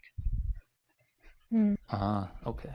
Okay. So that's why we have to break out of this and see, well, what are you actually talking about? So we're trying to realize that what's important is the relationship between things, not the position of them in a field. Like, the field is there, and the field is, we will never escape physical, embodiment. That's a given. And what we're trying to do is escape physical embodiment because it's painful, is what I think is happening. and back to like, you know, heroin / orgasm heaven or whatever. But is that pain specifically the mind sort of pain of the possibility of death, right? Because we're born, but we don't Yeah. just like immediately start decomposing and dying, right? Yeah, Or we're yeah. not immediately injured. Well, Okay. and I think yes, it can be symbolic of death. It can just be like fear of like permanent bodily injury. It can be fear that if a negative thing happens, nobody will be there to help you. So fear of being abandoned and not able to deal with other things that might happen in the environment of the chaos of, you know, just nature. That's really strange. That's a purely human thing, right? Because animals don't they I don't, as far as I know, they're not afraid of dying, right? They don't have fear, right? As far Uh, as I know. some of them might. I mean, there's arguments about that with elephants, dolphins. I mean, pain is pretty freaking scary, and losing function is not good. Like, I mean, animals can injure things and they no longer function that used to function, and life is harder. I mean, Yeah, yeah. we don't want to like put our interpretation that like I anthropomorphically, see. but like, do they have awareness Gotcha. of that? Probably. I mean, I don't know what it is like, but I don't think we would have ended up with our level of awareness if it wasn't something that's Actually, uh, no, I've had some personal homologous. experiences with animals where I feel like they do definitely have, at least with pigs, I've noticed they have some awareness of like, Yeah, yeah, pain inflicted on them. yeah, Yeah. yeah, and so us as humans, what we have to do is like say pain is it's not bad. Like, pain is not bad, and we need to have more discernment over it. You know, in a lot of stories, right, I've read there's this little like motif that actually does sort of, even I resonate somewhat, right? Like a character will say, even though I may be afraid of like trying this thing out, right, because it might cost me, I don't know, my life or whatever, I'm more afraid of not having tried it, of not having quote unquote lived. So I kind of wonder, is that like the deeper fear there of what? Like, I mean, what would that be? Just passing your genes on or whatever? Or I don't know. See, that's it's hard to say. That I feel I wouldn't want to speculate quite yet, but I think hmm, we do want to or pass. maybe living is connecting. Maybe living is Yeah, building. Maybe living is yeah. connecting with other people. Living is building. I think it is. Okay. So I think like even if you don't pass on your genes, we do want to pass on what we learned. So there's a lot of highly Mhm. social species, and they all form some communicative abilities. Ours are clearly very verbal, and we have some workarounds for people that can't talk, that can still communicate. So our architecture and our brain and our society generally likes to facilitate that. Otherwise, we wouldn't be able to do this right now. Like, this is pretty crazy that we're able to do this on, you know, Twitch and whatever. So I think the point of it is that we are telling each other that we care about this thing, but we also are aware that there's danger around us, and we can't always stop to tell each other what we care about. And I think that's what's getting manipulated.